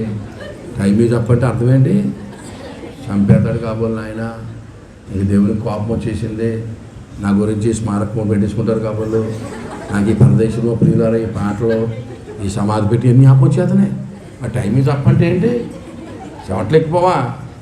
నాకు భయం వేసి నాకు అమ్మ దేవుడు చంపేస్తాడు కాబోలని దేవునితో నిబంధన చేశాను. ప్రభువా కాలేజీ మెట్టెక్కితే ఒట్టునైనా ఇక మెట్టెక్కను ప్రభు అని ఆమెనేసాను. ఆమెనేసి మా ప్రిన్సిపాల్ గారికి ఉత్తరం రాశాను. I here by resign to my job, I don't ఉన్నటువంటి జాయిన్ చెప్పి మొత్తం ఉత్తరం రాసి పోస్ట్ చేశాను. మరి సావు కబురు సాయంకాలం ఆవిడ చెప్పాలి, స్కూల్ నుంచి వస్తుంది. చెప్పిందంటే చెప్పానంటే ఊరుకోదు. నాయన నాయన నాయన నువ్వు టైం మీద అప్పంటున్నావు తండ్రి, ఆయన నువ్వే సహాయం చేయాలి ప్రభు. ప్రిన్సిపాల్ గారికి రాసి చేశాను, ఆయన పోస్ట్ చేశాను, ఇది కూడా నిబంధన చేశాను. మరి 5:30కి వచ్చారు ప్రభు మా ఆవిడ.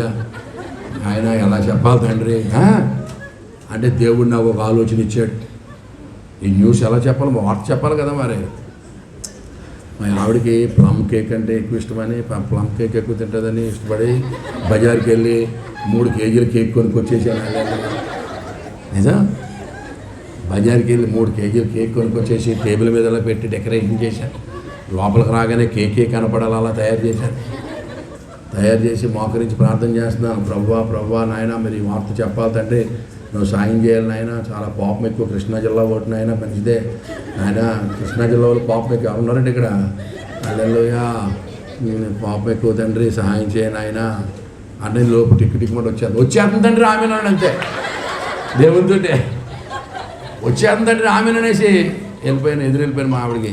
Johnny, this is the day that the Lord hath made. I would like to tell you an awesome news. I would like to cut the cake. This is a miraculous day. I'm going to tell you very beautiful news. Come on, do this అంటే అన్నది మా ఆవిడ. ఎందుకు అంత స్పీడ్గా మాట్లాడుతున్నావు? ఆ కంగారు ఏంటి? నెమ్మదిగా మాట్లాడంది. నాకు ఆ టెన్షన్లో తెలుగు రావట్లేదు అయ్యాల. ఈ కంగారులోనూ తెలుగు రావట్లేదు. ఇదేంటి ఎలాగైపోయింది అనుకుంటున్నాను. అప్పుడు కాసేపు నెమ్మదిగా తమాయించుకొని, ఈ కంగారు ఏంటంటది కదా, మన లోపల ఉన్న కంగారు ఆవిడకేం తెలుసు. మనం ఘనకార్యం చేసామని సంగతి మరి ఎవరు తెలియదు కదా ఆవిడ. అంటే మా ఆవిడ అంది, నువ్వు నెమ్మదిగా ఉండి కొంచెం కూల్ అయ్యి స్లోగా సంగతి ఏంటో చెప్పు అన్నదండి. అప్పుడు నేను అన్నాను, జానీ దేవుడు వాళ్ళ అద్భుతం చేశాడు, నీకు శుభవార్త చెప్తాను, గుడ్ న్యూస్, కేక్ కట్ చేయన్నాను. ఆవిడ అంది, వార్త ఏంటో చెప్పు, కట్ చేస్తాను. నేను అనుకున్నాను చెప్పిన వరకు ఉండి కేక్నే కట్ చేద్దాం, నన్నే కట్ చేద్దాం. అనవసరంగా చేతికి స్వాపించడం అవుతాను తండ్రి. నాయన ఏంటి శోధన ప్రభువా ఆయన. నేను అలాగా చాలాసేపు అలా ఉన్నాను. తినే బాబు, కొయ్యే బాబు, కట్ చేయండి. ఆవిడేమో అదేంటో చెప్పు అంటారు. నువ్వు ముందు కొయ్యి అంటాను నేను.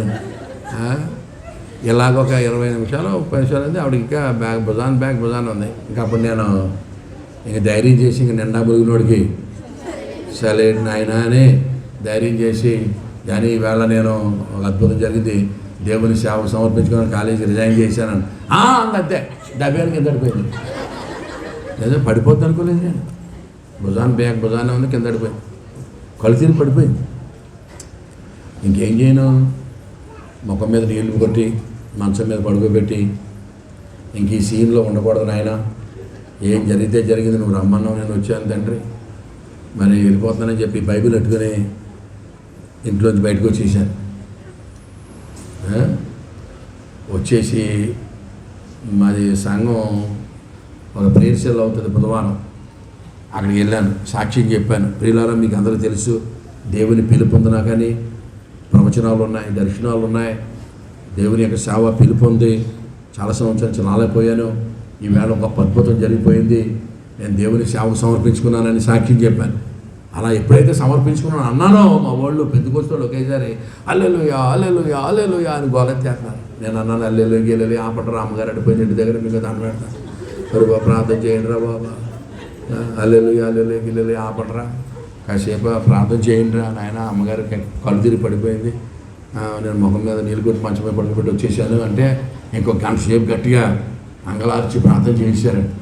ఈ ప్రార్థన అంతా అయ్యేటప్పటికి 9:30 అయ్యిందండి. నెమ్మదిగా మళ్ళీ ఇంటికి వచ్చానండి. ఇంటికి వచ్చి కళ్ళు తిరిగి ఆవిడ పడుకోబెట్టేసి వెళ్ళిపోయాను. టీ అన్నా పెట్టుకుందో లేదో, ముందు వంటగదిలోకి వెళ్తే తెలిసిపోద్ది వండుకుందో లేదో అని ముందు కిచెన్లోకి వెళ్ళానండి. కిచెన్లోకి వెళ్తే ఎక్కడ పాత్రలు అక్కడే ఉన్నాయి. నా పై ప్రాణం పైకి పోయింది. ఏమి వండుకోలేదు, ఏమి టీ పెట్టుకోలేదు. నెమ్మదిగా కర్టన్స్ తీసి, బెడ్రూమ్ కర్టన్ తీసి ఇలా చూసేవాడికి ఎలా పడుకోబెట్టానో అలాగే ఉంది, మెదలట్లేదు. అయి తండ్రి బిగిసిపోయిందా నాయనా, నాయనా నాయనా బిగిసిపోయింది కదా ప్రభువా, నాయనా నాయనా నాయనా అని ఇంక నేను లోపలికి వెళ్ళడం మానేశాను. ముట్టుకుంటే శవానికి ముట్టుకోవాల్సి వస్తుందేమని. నిజం ఏమో మరి పడుకోబెట్టి వెళ్ళిపోయాను. కళ్ళు తిరిగినాబడిని మెదలట్లేదు, కదలట్లేదు. ఇక నేను గుమ్మాలో నుంచి బయట నుంచి గుమ్మాలో తిరుగుతున్నాను. ప్రభువా నువ్వు రమ్మన్నావు నేను వచ్చాను, నువ్వు రమ్మన్నావు నేను వచ్చాను నాయన. ఆదిలోని అంశపాదో ప్రభువా, ఇంకా ఓ ప్రసంగం మనం చేయలేదు ఆయన. అప్పటికి చచ్చిపోయిందా తండ్రి, టైం ఈజ్ అప్ అంటే నాకు అనుకున్నాను తండ్రి. పంపదీసి టైం ఈజ్ అప్ ఈవిడికేరా ప్రభువా, ఎవరికి రాయి తండ్రి. నాయన బాలా నా బాధ మీకు ఏం తెలిసినప్పుడు నవ్వుతున్నారు కదా. అయ్యో మాట్లాడి ఉద్యోగం గురించి సేవకు రావడం అంటే భార్య వద్దంటేనే ఏమంటే అలాగా 4-3 సార్లు తీసి చూశాను కట్టను. అలాగే ఉంటుందండి. నాకు భయం వేసింది. అప్పుడు 40 నిమిషాలు పోయిన తర్వాత అలా సైడ్ నుంచి వచ్చి కిటికీలో నుంచి చూశాను. కిటికీలో నుంచి చూస్తే గుడ్లు వేసుకుని చూస్తుంది. అమ్మది ఎంత సాధ్యా, నేను లోపలికి వెళ్ళినప్పుడు కడుపు చేసుకుంటున్నట్టుంది అని సైడ్ నుంచి కిటికీలో చూస్తే గుడ్లు వేసుకొని చూస్తుంది. పెద్ద పెద్ద గుడ్లు అవి. అమ్మ బతికే ఉంది నాయన నీకు అన్నదండి అనుకున్నాను నేను. హల్లెలూయా. నిజం అప్పుడు నాకు కొంచెం ప్రాణం నిజం అప్పుడు కొంచెం ప్రాణం లేచి వచ్చినట్టు అనిపించి, ధైర్యం అనిపించి, ఏదేమైతే బతికింది ఏదో సెట్ చేసుకోవచ్చులే నాయన అనుకున్నాను. అప్పటి నుంచి ఇంకా నాకు మా ఆవిడకి గొడవలు అవుతాయి కదా. ఇది మొదటి ఎపిసోడ్ అనమాట. గొడవలకు ఫస్ట్ ఎపిసోడ్ స్టార్ట్ అయింది. మా ఆవిడ ఇంకా వేళ చాలా బాధపడిపోయి కొన్ని మాటలు అన్నది. ఇలా మా ఇద్దరుడు నువ్వు ఉద్యోగం మానేతో తెలితే నేను చేసుకోకపోతే అనవసరంగా చేసుకున్నాను. ఆ సంబంధం వదిలేసాం, ఈ సంబంధం వదిలేసాం, పాత సంబంధాలు చెప్పాం. ఏం చేస్తాం మరి హల్లెలూయా. ఓన్లీ నేను అనుకున్నాను ప్రభువా మరి ఆడవాళ్ళకి అంత విశ్వాసం ఉండదు కదా, ఎలా బతుకుతామని భయం ఉంటుంది తండ్రి, నాయన మీరు సహాయం చేయండి అని. మనం తెల్లారు లేగితే అమ్మగారి బడికి అయ్యగారి గుడికి వెళ్ళిపోయేవాడు. ఆవిడ బడికి వెళ్ళిపోయేది, నేను గుడికి వెళ్ళిపోయేవాడు. సాయంకాలం 5:30కి వచ్చేవాళ్ళు. ఇంకా రోజు ఇదే మాట అనేది ఆవిడ. అనవసరంగా చేసుకున్నాను మా ఇద్దరు నువ్వు దొరికావు నాకు, చేసుకోకపోతే ఇలాగని మానేతో అని తెలితే చేసుకోకపోతే, ఉద్యోగం మానేతో తెలిసి చేసుకోకపోదని అలాగా రోజు బండి నుంచి రావడం, నేను గుడి నుంచి వెళ్ళడం, ఎదురు బదురు కూర్చోవడం. ఇంక ఇదే అంటుంది నేను చేసుకోకపోతే అన్నది. ఒక 1 రోజులు భరించాను. ఒక 1 రోజులు అయిన తర్వాత నాకు కొంచెం ధైర్యం వచ్చి నేను అన్నాను, మరి నేను మాత్రం చేసుకుంది అంటే నాకు ఈ సంగతి తెలిస్తే నేను చేసుకోకపోతున్నా అన్నాను. ఆవిడ బండి నుంచి రావడం, నేనేమో గుడి నుంచి వెళ్ళడం, ఎదురు బదురు కూర్చోవడం. నేను చేసుకోబోతునంటే అదొక నెల నడిచింది. హల్లెలూయా. ఇదే పని మాకు. ఇంకా నాకు ధైర్యం వచ్చి ఇంకా అన్నాను, ఇప్పటికే 4 పిల్లలు పుట్టారు, ఇంక చేసుకోపోవడం పెట్టి మరి ఇష్టం ఉంటే ఉండా అన్నాను. వెళ్ళిపోమని లేదు ఉండోయ్. అప్పటికే ఎంతమంది పుట్టారు? అప్పటికే 4 పిల్లలు పుట్టారు. ఇప్పటికే 4 పిల్లలు పుట్టారే, మరి ఇంక చేసుకోపోవడం ఏంటి, చేసుకోవడం ఏంటి, ఇష్టం మరి ఉంటే ఉండానండి. ఎప్పుడైతే ఆ మాట అన్నానో మా ఆవిడ పెద్ద పెట్టి తెచ్చుకొని బీరువా అంతా తీసి అందులో తోడేసుకుని ఆటో ఎక్కి అమ్మగారింటికి వెళ్ళిపోయింది. హల్లెలూయా. మా ఆవిడ ఒక్కతే కూతురు, ఇంకా వాళ్ళకి ఆడపిల్లలు లేరు. మా మామగారికి మగపిల్లలు లేరు, ఒక్కతే కూతురు. మా మామగారు పోర్టులోనేమో సూపర్వైజరు. మా 4 పిల్లల్ని వాళ్ళే పెంచుకుంటున్నారు. పిల్లలు లేదు కదా వాళ్ళకి, బాగా తీరిపోద్దేలు కానీ పెంచేసి మాకు పెంచుకోమని చెప్పాను. వాళ్ళ 4 ఆడే చదివించుకోవడం, వాళ్ళే పుస్తకాలు, వాళ్ళే ఫీజులు. మా ఇద్దరం కలిసి ఇంకో చోట ఉండేవాడు. హల్లెలూయా. మా ఇద్దరం కలిసి వేరే చోట ఉద్యోగం చేసుకునేవాళ్ళు. మా అత్తగారు మా మామగారు కలిసి 4 పిల్లల్ని పెంచుకునేవారు. బాగానుంది. ఎప్పుడైతే ఇలా సేవకు వచ్చానో మా ఆవిడ అలిగి వెళ్ళిపోయింది. ఎప్పుడైతే మరి భార్య వెళ్ళిపోయిందో ఇంకా వంట ఉండదు కదా, వంట ఉండదు. మరి కిచెన్ అంతా క్లోజు, మనకి ఎలాగ వండుకోవడం రాదు. అయితే మేము ఎప్పటి నుంచో అనుకుంటున్నాం ఉపవాస ప్రార్థన చేద్దామని, ఉపవాసం ఉందాం అనుకుంటున్నాం కానీ కుదరట్లేదు, టైం కుదిరేది కాదు. మరి ఇప్పుడు ఎవరు అలాగే అయిపోయింది కదా, అది ఎలాగా అన్నం లేదు కదా. అందుకని మా ఫ్రెండ్స్ ఫోన్ చేశాను, అరే మనం ఉపవాసం ఉందాం అనుకున్నాం కదా, టైం సెట్ అయ్యేది కాదు, మరి ఇలాగా సేవకు వచ్చానని అక్క అలిగి ఇంటికి వెళ్ళిపోయింది అమ్మగారింటికి. ఇల్లు ఖాళీగా ఉంది వస్తారా అన్నాను. అంటే అన్నారు వస్తామని అన్నారు. నలుగురు వచ్చారు. ఆ నలుగురు నేను 5 కలిసి బిందుతో నీళ్ళు పెట్టుకొని ఉపవాసం ఉండి ప్రార్థన చేస్తున్నాం. ఈ ఉపవాసుకోవడానికి బాగా బక్కోడు ఒకడు వచ్చాడు. ఆడు ఒక 5 రోజులు పోయిన తర్వాత అంటున్నాడు, అన్నయ్య ఇప్పుడప్పుడే మనం పోతేనమా ఏంటి అంటే రాడు. ఎన్ని రోజులకి? 5 రోజులకి ఏడు అంటున్నాడు. ఈ ఉపవాసం ఎన్ని రోజులు అన్నయ్య మనమే ఇప్పుడప్పుడు పోతేనమా ఏంటంటున్నాడు. ఒరే మరి తినడానికి వండాలి కదా, మరి అక్క రావాలి వండాలంటే అన్నాడు. అయ్యి బాబోయ్ అక్క రావాలి వండాలా అని ఆడు అప్పుడే గుండెలో జారిపోయాడు. 5 రోజులు అయిపోయింది, 10 రోజులు అయిపోయిందండి. 10 రోజులు అయిపోయింది. ఈడేమో దీనంగా చూస్తున్నాడు నా వంక. అప్పుడు 15 రోజులు అయిపోయింది ఉపవాసం. మంచినీళ్ళు తాగుతున్నాం, ఉపవాసం చేస్తున్నాం. ఈ సంగతి మనం వండుకోవట్లేదన్న సంగతి మా ఆవిడ తెలిసినట్టుంది. ఎవరు చెప్పారో మా ఆవిడ ఉత్తరం రాసింది నాకు. అప్పట్లో ఫోన్లు లేవు. పలానా కూర ఎలా వండుకోవాలి, ఇన్ని ఉల్లిపాయలు వేయాలి, ఇంత పచ్చిమిరకాయలు వేయాలి, ఇంత కారం వేయాలి అని కొన్ని కూరలు రాసింది. ఉత్తరం రాసిందే మేము చదివాను. ప్రభా మనిషి కొంచెం కోపం తగ్గినట్టు ఉంది నాయన, కూరలు ఎలా వండుకోవాలో రాసింది తండ్రి. ఆవిడే వచ్చేసి ఉండేటట్టు చేయి నాయన నాయన నాయన అని తెగ ప్రార్థన చేసేవాడిని. ఎంత ప్రార్థన చేసినా దేవుడు మా ప్రార్థన వెళ్ళలేదు, మా ఆవిడ రాలేదు.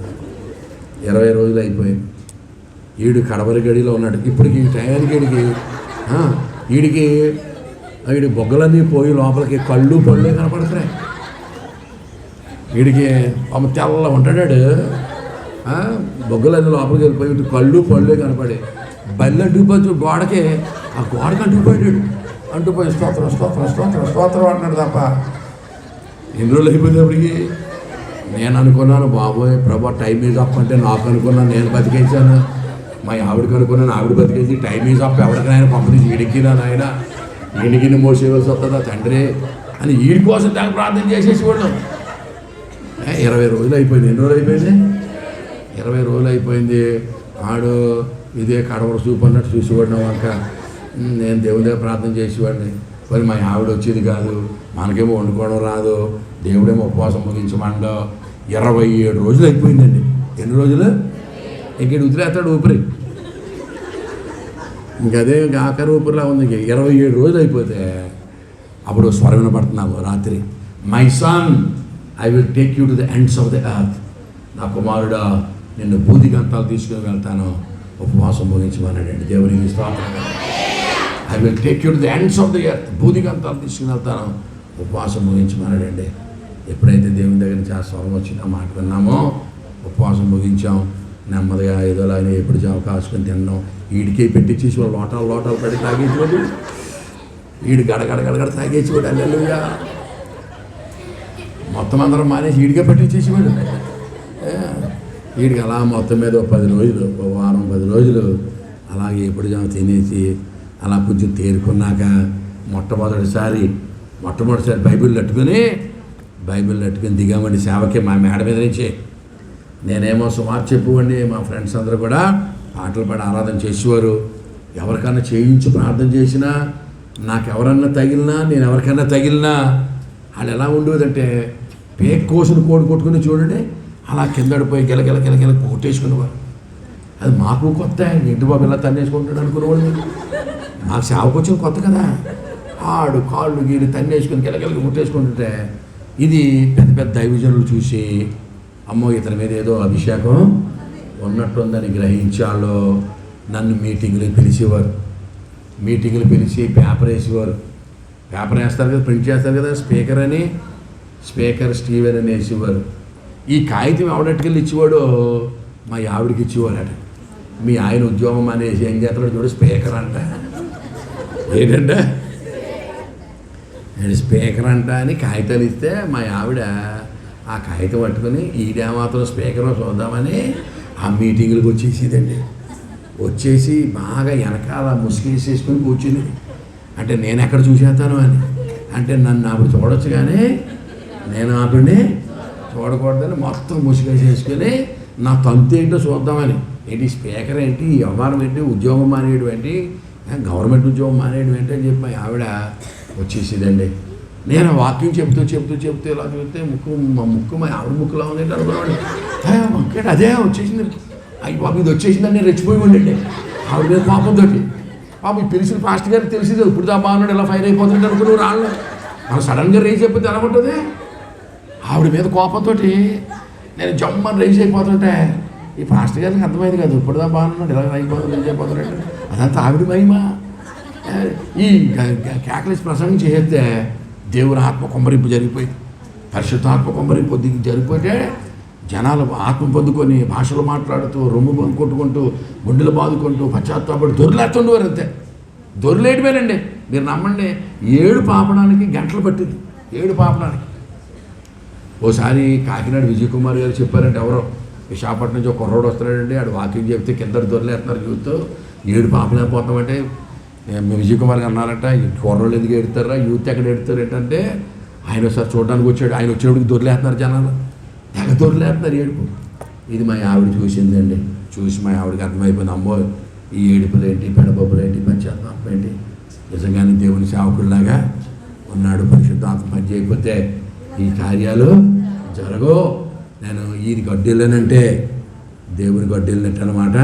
అమ్మ మా అమ్మకి మా నాన్నకొకనే కూర్చుంది, ఒకదానికి కూర్చుని ఈయన గడ్డెళ్ళానంటే నేను చచ్చిపోతానేమో అని మా అమ్మ ఆవిడకి భయం పట్టేసుకొని ఒక పెట్టెట్టుకెళ్ళిన ఆవిడ 2 పెట్టెట్టును వచ్చేసింది.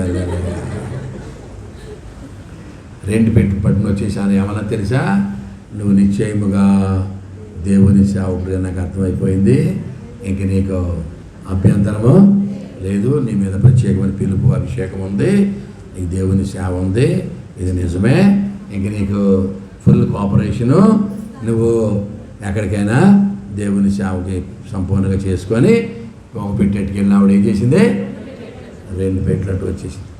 ఆవిడ ఎప్పుడైతే పెట్టెట్టుకు వచ్చేసిందో నేను పెట్టి సర్దేశాను. హల్లెలూయా. పెట్టి సర్దేసి మెడ్రాస్ వెళ్ళి, మెడ్రాస్ నుంచి సింగపూర్ వెళ్ళి, సింగపూర్ నుండి ఆస్ట్రేలియా వెళ్ళి, ఆస్ట్రేలియా నుంచి న్యూజిలాండ్ వెళ్ళి, న్యూజిలాండ్ నుంచి డునిడన్ వెళ్ళి, డునిడన్ నుంచి ఇంకా చివరి భాగం అంటార్క్టికాకి వెళ్ళిపోయాను. ఇంకా అక్కడ భూమి లేదు, ఏమి లేదు, ఎటువంటి భూమి కానీ నేల కానీ లేదు. దేవుడు అన్నాడు, రే నీకు బూదిగంతా తీసుకుని వస్తానన్నాను కదా, జ్ఞాపకం ఉందా అన్నాడు. ఉందా నాయన అన్నాను. ఇక్కడ భూమి ఉందా అన్నాడు. భూమి లేదు నాయన అన్నాను. మరి ఇదేముందా అన్నాడు. ఇదంతా ఘనీభవించిన ఐస్ నాయన అన్నాను. ఏంటి ఘనీభవించిన ఐస్ కాంటినెంట్ నాయనంటే ఆయన అన్నాడు, ఇదే భూమికి చివర, దీన్ని అంటార్క్టికా అంటారు అన్నాడు. అక్కడి నుంచి నేను వచ్చేసి న్యూజిలాండ్ దేశంలో చాలా కాలం సువార్త చేసి సేవ చేశాను. దేవునికి స్తోత్రం కలుగునగా. హల్లెలూయా చెప్పండి గట్టిగా. హల్లెలూయా. చాలా కాలం న్యూజిలాండ్లో ఉండి మళ్ళా భారతదేశం వచ్చేసాను. మా ఆవిడ అనుకుందంట చాలా కాలం ఫారెన్లో ఉండి వస్తున్నాడు, కొంచెం రంగు వస్తాడు అనుకుందంట. నేను అన్నాను, మంద మారని రంగు మారని దేవుడే, అటువంటి ఆశలు ఎప్పుడు పెట్టుకోక అది అన్నటికీ తీరకట్లు ఉండవలసినదే అని చెప్పి ఇండియా వచ్చేసి యూత్ ఛాలెంజ్ యవ్వనుల సవాలు అనేటువంటి ఆర్గనైజేషన్ స్టార్ట్ చేశాను. చెప్పండి, యూత్ ఛాలెంజ్ యవ్వనుల సవాలు. మా ఆవిడ మా మామగారికి ఒకతే కూతురు అని చెప్పాను కదా, మా మామగారు చాలా బంగారం ఇచ్చాడు. మా ఆవిడకి 1.5 kg ఎంతో ఉంటుంది, చాలా గోల్డ్ ఇచ్చాడు. నేను ఏం చేసేవాడిని అంటే యూత్ మీటింగ్లు పెట్టి ఫస్ట్ ప్రైజ్ గోల్డ్ మెడల్ ఇచ్చేవాడిని. ఫస్ట్ ప్రైజ్ ఏంటి, నేను మీటింగ్ పెట్టినప్పుడల్లా మా ఆవిడ గొలుసో గాజులో ఇచ్చేది, అది కరిగించి గోల్డ్ మెడల్ తయారు చేసి యూత్ మీటింగ్లో ఇచ్చేవాడిని. ఈ గోల్డ్ మెడల్ పట్టుకుపోదామని కుర్రగాళ్ళు వచ్చేసేవారు, నేనేమో ఆ వంకర వల వేసేసేవాడిని, సువార్త వల, అడ్డంగా దొరికిపోయేవారు. దేవునికి స్తోత్రం కలుగునగాక. కాలేజీకి వెళ్ళడం మానేసి బైబిల్ కాలేజీలో జాయిన్ అయిపోయేవారు, చర్చ్ మీటింగ్ వచ్చిన వాళ్ళు. దేవునికి స్తోత్రం కలుగునగాక. అలాగున చాలామందిని యవ్వనస్తులను దేవుని కొరకు సంపాదించి 150 మంది సేవకులను తయారు చేశాను. 308 సంఘాలు స్థాపించాం. దేవునికి స్తోత్రం కలుగునగాక. పిల్లలు చెప్పండి గట్టిగా. కనుక మీటింగ్ పెట్టినప్పుడల్లా మా ఆవిడ ఏమి ఇచ్చేది, గోల్డ్ మెడల్కి డబ్బులు ఇచ్చేది, బంగారం కానీ గాజులు కానీ గొలుసు కానీ ఇచ్చేది. దీన్నే అత్తగారు సొమ్ము అంతే. హల్లెలూయా.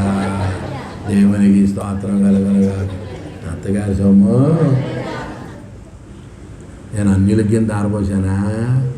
దేవుని సేవ, దేవునికి స్తోత్రం కలుగునగాక. అక్కడి నుంచి నా సేవా జీవితం స్టార్ట్ అయింది. నాకు ఒక భార్య, 9 పిల్లలు. ఎంతమంది అండి? ఒక భార్య, 9 పిల్లలు. దేవునికి స్తోత్రం కలుగునగాక.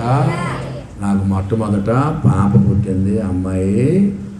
మొదట మా అమ్మాయికి ముందు పెళ్లి చేసేసాను. మా పాపకి ఓ పాప, ఓ బాబు పుట్టారు. దేవునికి స్తోత్రం కలుగునగాక. మా పాప మంచి ఇంగ్లీష్ మాట్లాడుతుంది, మంచి స్కాలర్ ఇంగ్లీష్లో. She MSc, MPhil, PhD in molecular genetics. She working as a molecular biology scientist, and she is also working as the certified geneticist, and also she is working as the clinical research specialist గా 3 బ్రాంచెస్లో మా పాప icon హాస్పిటల్స్లో డాక్టర్గా పనిచేస్తుంది. దేవునికి స్తోత్రం కలుగునగాక. మంచి ప్రసంగాలు చేస్తుంది, ఆరాధన నడిపిస్తుంది, సేవ అద్భుతమైనటువంటి పరిచర్య చేస్తుంది. తర్వాత 3 కొడుకులు నాకు. ఎంతమంది?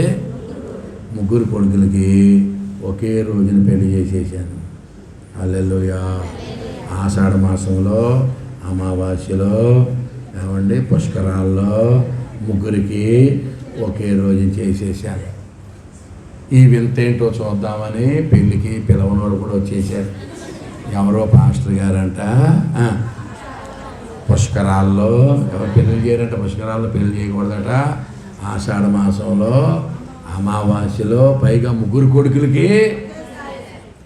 ఇదేదో వింతగా ఉందని చెప్పి TV9 వాళ్ళు, TV5 వాళ్ళు, సాక్షి టీవీ వాళ్ళు కూడా వచ్చారు పెళ్ళికి ఇంటర్వ్యూ చేయడానికి. నన్ను ఇంటర్వ్యూ చేస్తున్నారు. TV9 అతను అడుగుతున్నాడు, అయ్యా మాస్టర్ గారు 3 కొడుకులకి ఒకేసారి ఎందుకు చేస్తున్నారండి అన్నాడు. నేను అన్నాను, 3 పుట్టారు, మరి ఏం చేయమంటావా అన్నాడు. ఏమన్నాను? 3 పుట్టారు, మరి ఏం చేయమంటావంటే అన్నాడు. పక్క టీవీ అతను, ఎంతమంది పుడితే అంతమందికి ఒకసారి చేస్తారు ఏంటి అన్నాడు. నేనన్నాను, నా పిల్లలు నా ఇష్టం నాయనా, నీకు నచ్చితే ఫోన్ చేసేది, మంచి బిర్యానీ ఉంది, లేకపోతే వెళ్ళిపో అన్నాను. అలా అన్నారు, మీకు మంచి జరగదండి, అరిష్టం కలుగుతుంది అని చెప్పేసి పోయారు. అన్ని వార్తాపత్రికల్లో చెప్పేశారు, పేపర్లో వేశారు, న్యూస్లో కూడా, వార్తల్లో కూడా చెప్పేశారు. అంత బాగానే ఉంది, అరిష్టం కలుగుతుందని చెప్పేసి వెళ్ళిపోయారు. అయితే పెళ్ళైన తర్వాత వెంటనే సంవత్సరం తిరగకముందే మా 3 కొడుకులకి 3 కొడుకులు పుట్టేశారు. హల్లెలూయా, హల్లెలూయా. తర్వాత మళ్ళీ ఆడపిల్లలు పుట్టడం మొదలెట్టారు. హల్లెలూయా. మా ఇల్లు తల్లి పిల్ల హాస్పిటల్ ఉంది. హల్లెలూయా. తల్లి పిల్ల హాస్పిటల్ ఎలా ఉంటుంది? అలా ఉంది. మొత్తం కోడళ్ళు అందరూ వచ్చేయటం ఉంటారు, కూతురు వచ్చేయటం ఉంటుంది. నేను ఏదన్నా అప్పుడు 6 మనవళ్ళు మనవరాలు ఉన్నారు. ఏదన్నా ఊరి నుంచి వెళ్తే తాత అని 6 వచ్చేస్తున్నారు ఎదురు. ఒకరిని ఎత్తుకుంటే ఒకడు తొలిలేస్తున్నాడు, బ్యాగ్ అన్న కింద ఎట్టనివ్వట్లేదు. హల్లెలూయా. అరిష్టం లేదు, గడిది గుడ్డు లేదు, ఇటు నిండా పిల్లలే. దేవునికి స్తోత్రం కలుగును. హల్లెలూయా. మా ఇల్లు ఎలా ఉంది? ఇంకా ఎన్ని ఉయ్యాలన్నా కడతామని చెప్పేసి ఏం చేశానంటే ఒక రంగుల రాట్నం కొనేసి అందులో కూర్చోబెట్టి తిప్పేస్తున్నాను. ఎన్ని ఉయ్యాలు కడితే ఊగుతారు, ఖాళీ ఎక్కడ ఉంటుంది? ఒక రంగుల రాట్నం తీసుకొని అందులో కూర్చోబెట్టి గిరగిరా తిప్పేయడం. హల్లెలూయా. దేవుని బాగుందా? అది సంగతి. హల్లెలూయా చెప్పండి గట్టిగా. మా పాస్టరమ్మ గారు మొన్నే కరోనాలో అనగానే చచ్చిపోయింది. కరోనాలో అయ్యో మా పాపమని అంది పిల్లలు బలిదానిలో ఉన్నా సరిగ్గా వినకుండా మాట్లాడితే అలా ఉంటుంది.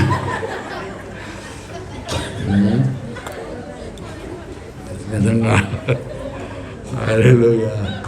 సరిగ్గా కరోనాలో మా పాస్టరమ్మ గారు రిటైర్ అయ్యారు.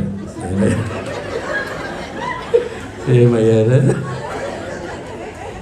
పదవి విరమణ.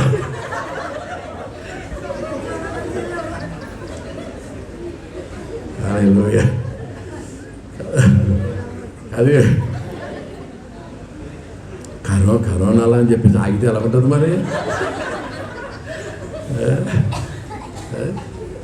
ఆవిడ కరోనాలో హెడ్ మిస్ట్రెస్గా రిటైర్ అయింది కనుక నా సంసారం సంగతి అది, సేవ సంగతి అది. కనుక దీనికి నా గురించి ఎవరిని అడగండే, అంత నలమన్నాడు ఎవడు చేసుకున్నాడు అనుకునేది అమ్మా. మాకు బాగా ముందు మా లైఫ్ దేవుని సేవలో ఉన్నాం. ప్రపంచం అంతా తిరుగుతుంటాను నేను, ప్రపంచం అంతా తిరుగుతుంటాను. ఏ పల్లెటూరైనా వెళ్తాను. నేను న్యూజిలాండ్లో ఇంగ్లీష్ చర్చిలు కదా, న్యూజిలాండ్లో సుమార్తకి వెళ్తే అక్కడ అందరూ తెల్లగా ఉండేవారు. నేను ఒక్కడనే ఆపోజిట్. ఏంటంటే వాళ్ళందరూ చాలా వైట్ కదా, తెల్లగా ఉండేవారండి. వాళ్ళకేమో వాళ్ళకి నలుపంటే చాలా ఇష్టం. వాళ్ళకి నలుపంటే ఎంత ఇష్టమో వాళ్ళు అడుగుతామన్నారు. పరలోకి వెళ్ళిన తర్వాత మొట్టమొదటి మేము ప్రశ్న దేవుడిని ఏమడుగుతాం అనుకున్నారు? మమ్మల్ని ఇంత తెల్లగా ఎందుకు పుట్టించేవాళ్ళు అడుగుతామన్నారు వాళ్ళు.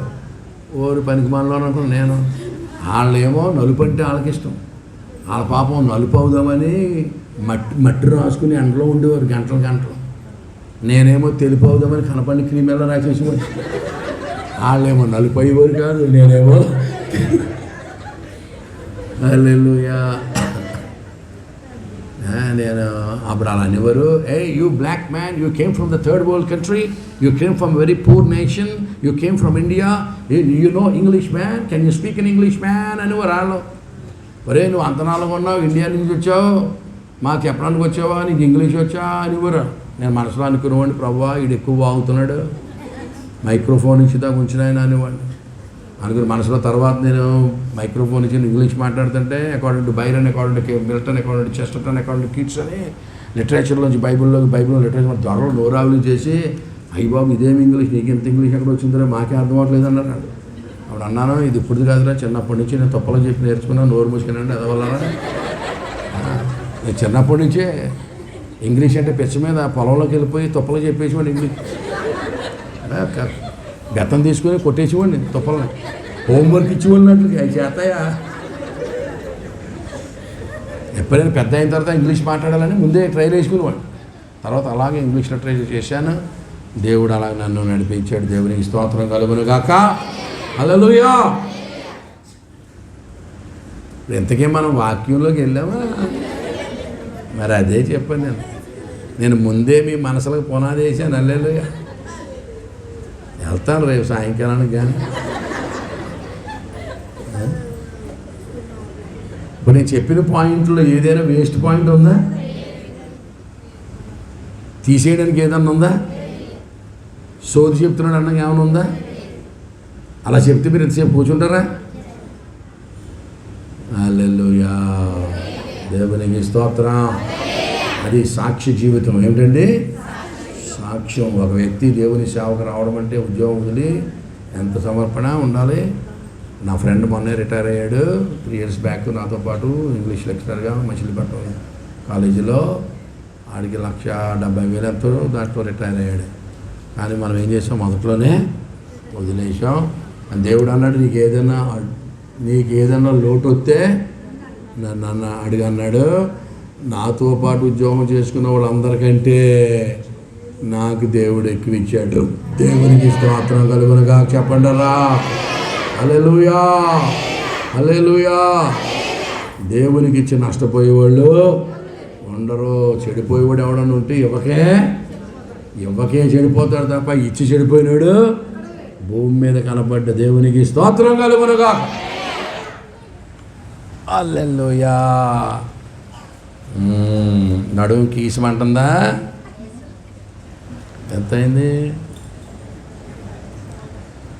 ఇంకా 1 గంట అవ్వలేదండి కదా. Very good. బోల్డ్ టైం ఉంది మనకి. హల్లెలూయా. ఈవేళ మన అంశం ఏమిటంటే చిత్తగించండి. నేను ఇప్పుడు ఈ చదువును వచ్చినమంతా మనం చెప్పుకోవాలంటే ఎన్ని రోజులు పడతాను? 4-5 రోజులు.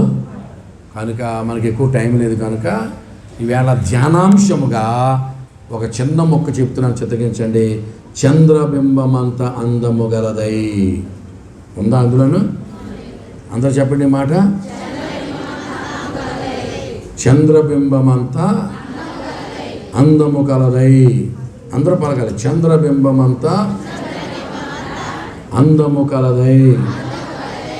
కలది కలవాడు వస్తే ఏ సమాసం? కలది కలవాడు వస్తే ఏ సమాసం? బహుర్విహి సమాసం. చెప్పండి. మనకు సమాసాలు రావు, అంత సమోసాలు బ్యాచే. బజ్జీలు సమోసాలే తప్ప తెలుగు చదువుకున్నారా? కలది కలవాడు వస్తే ఏమిటి? బహుర్విహి సమాసం. అన్య పదార్థం ప్రధానంగా కలది, నైతత్పురుషం. కనుక వినండి, ఇక్కడి నుంచి మీరు సీరియస్గా వినాలి. దేవునికి స్తోత్రం కలుగునుగా. ప్రియమైన దేవుని బిడ్డలారా, పరమగీత గ్రంథం అంతట్లో కూడా దేవునికి సంఘానికి మధ్య నడిచేటువంటి ప్రేమ సంభాషణ ఉంటుంది. దేవుడు మనల్ని ఎంతగా ప్రేమించాడో, మనం దేవుణ్ణి ఎంతగా ప్రేమిస్తూ ఉన్నామో ఈ యొక్క ప్రేమ సందేశాన్ని తెలియజేసేటువంటి గ్రంథమే పరమగీత గ్రంథం. దేవునికి స్తోత్రం కలుగునుగాక. పిల్లరా, ప్రేమలో మొట్టమొదట ఫస్ట్ పెళ్ళికి ముందు అవసరం ఏంటంటే, వివాహానికి చాలా ప్రాముఖ్యమైనది love. Love is very prominent. వివాహం ప్రేమ లేకుండా వివాహము మనం కొనసాగించలేము. భార్యాభర్తల మనసు కావాల్సింది ఏంటి చెప్పండి? ప్రేమ. చెప్పండిరా. మీరు భార్యలందరినీ అడగండి, అందరూ ఒకటే కంప్లైంట్ చేస్తారు. మా ఆయన మొదట్లో ప్రేమించినంత ఇప్పుడు ప్రేమించట్లేదని ఆడవాళ్ళందరూ ఏకకంఠంతో చెప్తారు, ఇంక్లూడింగ్ మా ఆవిడతో సహా. మొదట్లో ప్రేమించినంత అంటారు. అదే ప్రేమ. పెళ్ళికి కావాల్సింది ఏంటంటే, ఆడవాళ్ళకి కావాల్సింది ప్రేమ. ఇప్పుడు బండి మీద భార్యని ప్రేమతో దింపితే డ్రాపింగ్ అంటారట, ప్రేమ లేకుండా దింపితే డంపింగ్ అంటారట. అంటే ఈ బస్తా అటుకెళ్ళగా అడేసి లోడు మళ్ళీ సాయంకాలం బస్తా ఎక్కించుకుంటున్నట్టే. బండి ఎక్కిన కొత్తలో, పెళ్ళైన కొత్తలో నన్ను గట్టిగా పడిపోతాం అంటాడట. ఒక 6 నెలలు పోయిన తర్వాత చొక్కాలు అరిగిపోతా, సరిగ్గా కూకులేవేంటే ఇచ్చిన చొక్క అంటాడట. ఎవరు? హల్లెలూయా. స్తోత్రం చెప్పట్లేదు మీరు? హల్లెలూయా. ప్రియమైన దేవుని బిడ్డలారా, ఇందులో ఒకరినొకరు మొట్టమొదటి ఏం చేసుకుంటున్నారంటే, దేవుడును షోలమతి కన్యక ఒకరినొకరు పొగుడుకుంటున్నారు. మొట్టమొదట పొగుడుకుంటారు. ప్రేమలో పడే ముందు ఒకరినొకరు మెచ్చుకుంటారా? మెచ్చుకోరా?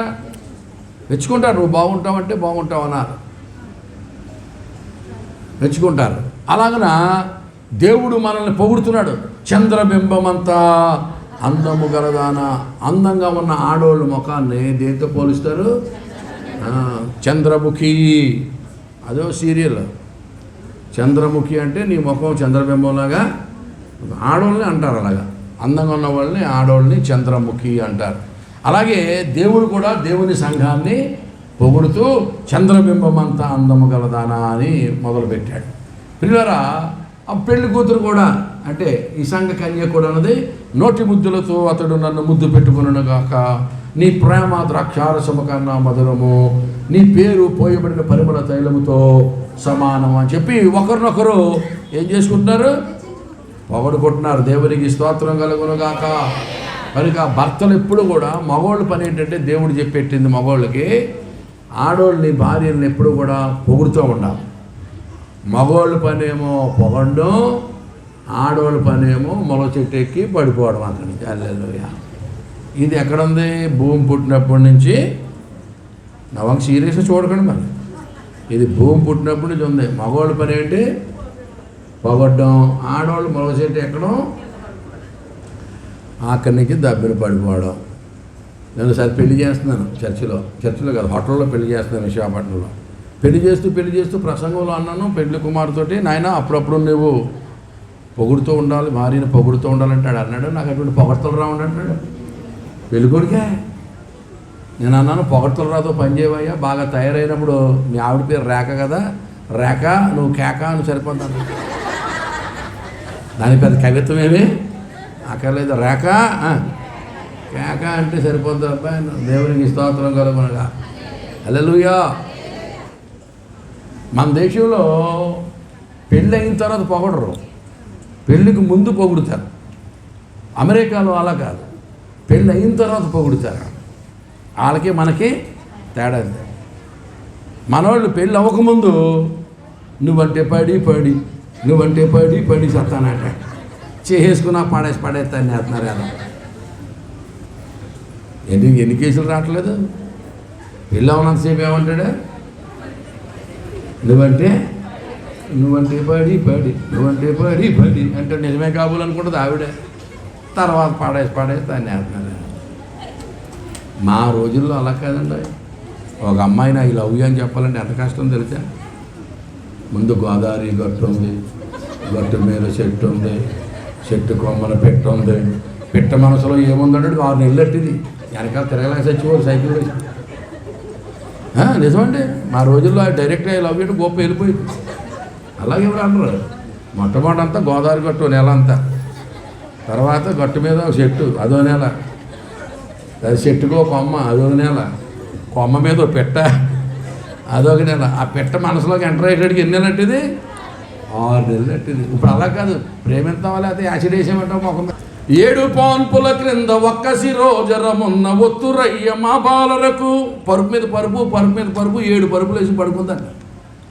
పడుకుంటే అడుగు పరుపు కింద తలంటుకుంటే అది నొక్కుని నిద్రకు లేచిపోయిందంట. మరి ఎంత సుకుమారో చూడండి, కవి వర్ణిస్తున్నాడు. ఏమండి? 7 పాన్పుల క్రింద ఒక్క శిరోజరం ఉన్న ఒత్తురయ్య మా బాలరకు. పరుపు మీద పరుపు ఎన్ని పరుపులు వేసుకుందా? 7 పరుపులు వేసి పడుకుంటే అడుగు పరుపు కింద ఒక తల వెంటుకుంటే నొక్కుని లేచిపోయిందంటండి. మరి పరుపు దేంతో చేశారో అంత సుకుమారట. పోనీ అది అలా ఉంచండి. వెన్నెలు అంటారు, ఎప్పుడు వెన్నెలు చూడలేదని అంతఃపురంలోంచి బయటకు వచ్చి వెన్నెలు చూసి గాలు కొట్టి పడిపోయిందండి. సన్ స్ట్రోక్ విన్నాం కానీ మూన్ స్ట్రోక్ అన్నామండి. అంత సుకుమారులు ఉంటారు ఆడవాళ్ళు. పోనీ అది అలా ఉంచండి. బొట్టు పెట్టుకుందామని తిలకం తీసుకుని బొట్టు పెట్టుకుంటుంటే ఆ తిలకం కాలు మీద పడి కాలు కొట్టుకుపోయిందండి. మరి అదే అది ఒళ్ళు అంటారా మరి ఏమనుకుంటారు? అంత సుకుమారట. ఇంకా అదల్లా ఉంచండి. కథ చెప్తారండి. ఇదివరకు స్త్రీలు రోళ్ళు రోకల్లో ఉండేవి. అప్పుడు రోళ్ళు ధాన్యం వేసి రోకలతో దంచి చెరిగి అప్పుడు వంట చేసేవారు, అన్నం వండేవారు ఇదివరకు పూర్వకాలం అని కథ చెప్తుంటే ఊహించుకుంటుందట.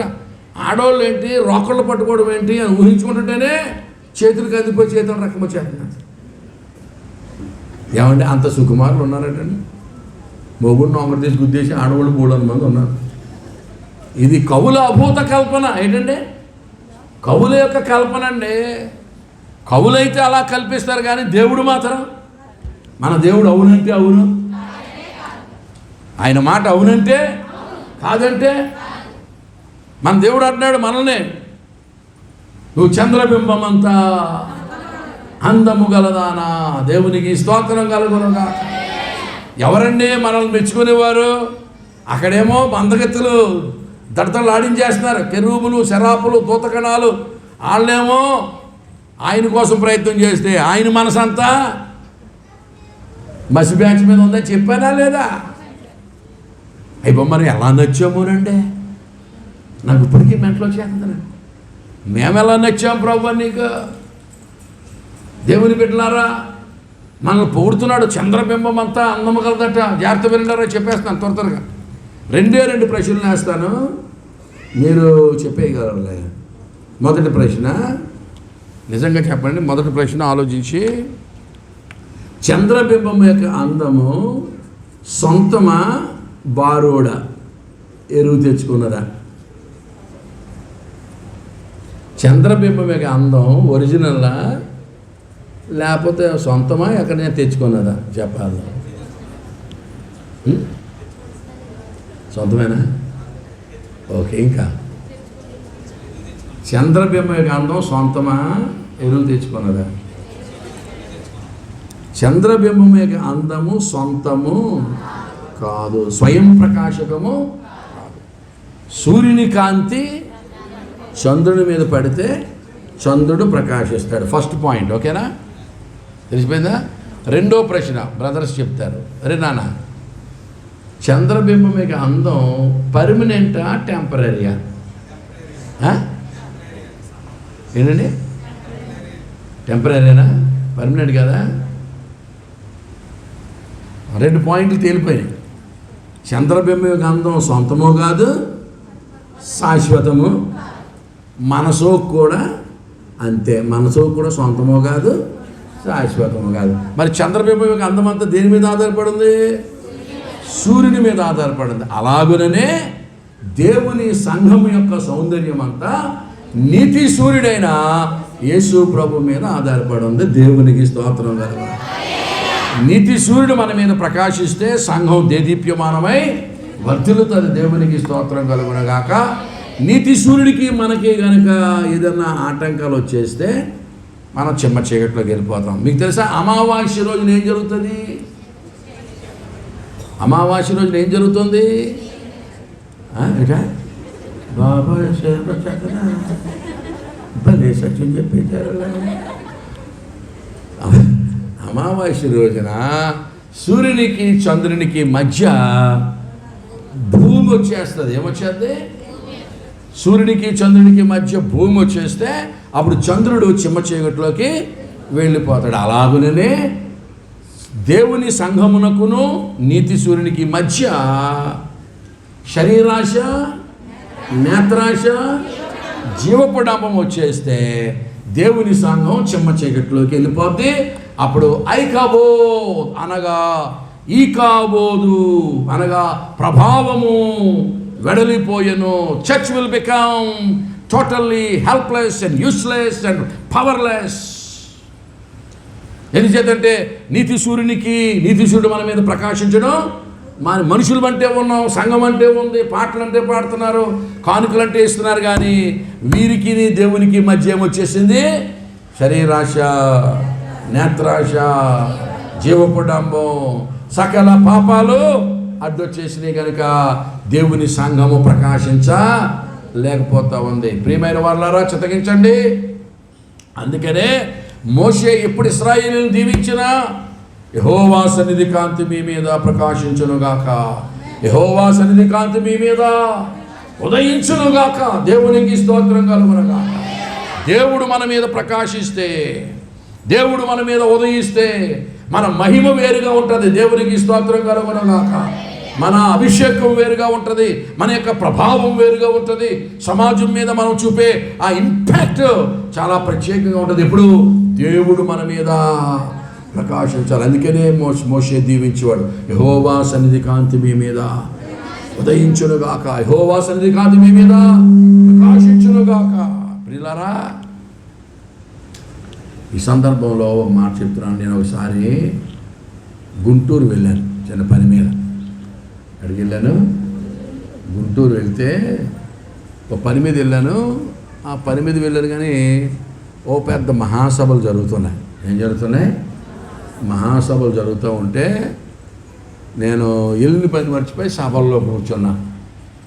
పెద్ద సభ అవుతుంది, రాయితు రంగుకు తగ్గట్టు పైగా చీకట్లో కూకున్నాను. అసలే నలుపు, మళ్ళీ ఎక్కడ కూకున్నాను? చీకట్లో కూకున్నాను. దొరగారు వాక్యం చెప్తున్నాడు స్టేజ్ మీద, వేల మంది ఉన్నారు. ప్రసంగం అయిపోయిన తర్వాత అన్ని వేల మంది నుంచి అతను ఎలాగ తప్పించుకుని వచ్చాడు కానీ నా చేయి పట్టుకున్నాడు. వచ్చి చేయి పట్టుకుని అన్నాడు, hey, where did you come from, man? I want to talk with you. Please get into my car. What do you do? Where do you come from? అని బోల్ ప్రశ్నలు అడిగేస్తున్నాడు. అంటే నువ్వు ఎక్కడి నుంచి వచ్చావు, నీ పేరేంటి, నీ వృత్తి ఏంటి, నువ్వు నా కారు ఎక్కు, నువ్వు హోటల్గా నీతో మాట్లాడాలన్నాడు. నేను అన్నాను, నువ్వు అడిగిన ప్రశ్నలన్నిటికీ సమాధానం చెప్తాను కానీ నేను అడిగిన ప్రశ్న దానికి సమాధానం చెప్పాను. ఏంటి అన్నాడు. అందరినీ మానేసి నన్ను ఎందుకు కట్టుకున్నావు అన్న. ముందే దాన్ని చెప్తే నేను తర్వాత సంగతులన్నీ నేను చెప్తాను అన్నాను. అందరినీ మానేసి నన్ను ఎందుకు పట్టుకున్నావు చెప్పండి అన్నాడు. నువ్వు పలానా చోట కూర్చున్నావు, నీ మీద దేవుని యొక్క వెలుగు ప్రకాశిస్తూ ఉంది, నా మనోనేత్రం తెరవబడింది, నేను వాక్యం చెప్తున్నాను కానీ నా కన్ను తెరవబడింది, నీ మీద దేవుని యొక్క మహిమ, దేవుని యొక్క ప్రకాశం నీ మీద ఉంది. నేను ప్రార్థన చేస్తూనే, వాక్యం చెప్తూనే ప్రార్థన చేస్తూ అతన్ని కలుసుకునే కృప చూపు ప్రభు అని ప్రార్థన చేస్తున్నాను. నువ్వు కలుసుకున్నావు, నువ్వు దొరికావు, నీ సంగతి ఏంటని చెప్పు. దేవుని సేవకుడువా, లేదా దేవుని నమ్ముకున్నావా ఏంటి చెప్తే అప్పుడు నా వృత్తాంతం అంతా చెప్పాను. అప్పుడు నాకు అర్థమైందండి. యోహాను సువార్తలో దేవుడు అంటాడు, దేవా నీవు నాకు ఇచ్చిన మహిమను నేను వారికి ఇచ్చి తిని. దేవునికి స్తోత్రం చెప్పండి రా. యేసుప్రభు నమ్ముకోవడం అంటే ఏమనుకుంటారు తెలుసా మీరు? నడువు నొప్పి తగ్గిపోయింది, కాళ్ళు తగ్గిపోయింది, అది కాదు. యేసుప్రభు నమ్ముకున్నామంటే వెలుగుతో నింపబడిపోతాం మనం. హల్లెలూయా. దేవుని మహిమ మన మీద ఉంటుంది. దేవునికి స్తోత్రం చెప్పండి. దేవుని యొక్క వెలుగు, దేవుని యొక్క సన్నిధి కాంతి, దేవుని యొక్క ప్రకాశము దేవుని బిడ్డల మీద దేవుడు నిలుపుతాడు. దేవునికి స్తోత్రం కలుగునగాక. అలాగునా నాకు జరిగిందండి దేవుని బిడ్డలారా. అలాగున ప్రారంభమైనటువంటి పరిచర్య దేవుని తన మహిమ చేత నడిపించుకుంటూ వెళ్తున్నాడు.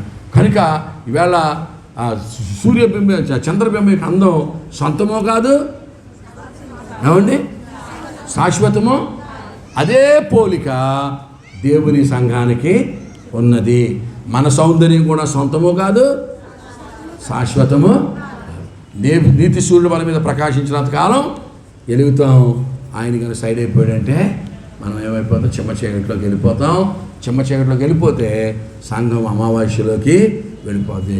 కనుక ప్రియులారా, సృష్టిలో పౌర్ణమి అమావాస్య ఎలాగైతే ఉన్నాయో అర్థమవుతుందా? సృష్టిలో ఏమున్నాయి? పౌర్ణమి అమావాస్య ఎలా ఉందో సేమ్ సంఘ చరిత్రలో కూడా అమావాస్యలు పౌర్ణములు ఉంటాయి. హల్లెలూయా. విశ్వాస జీవితంలో ఉంటాయి, దైవజనుల జీవితంలో ఉంటాయి, ప్రవక్తల జీవితాల్లో ఉంటాయి, అందరి జీవితాల్లో కూడా అప్ అండ్ డౌన్స్ ఉంటాయి. అందరూ ఎప్పుడు పౌర్ణమిలాగానే ఉండిపోరు. పౌర్ణమి ఉంటుంది, అమావాస్య ఉంటుంది.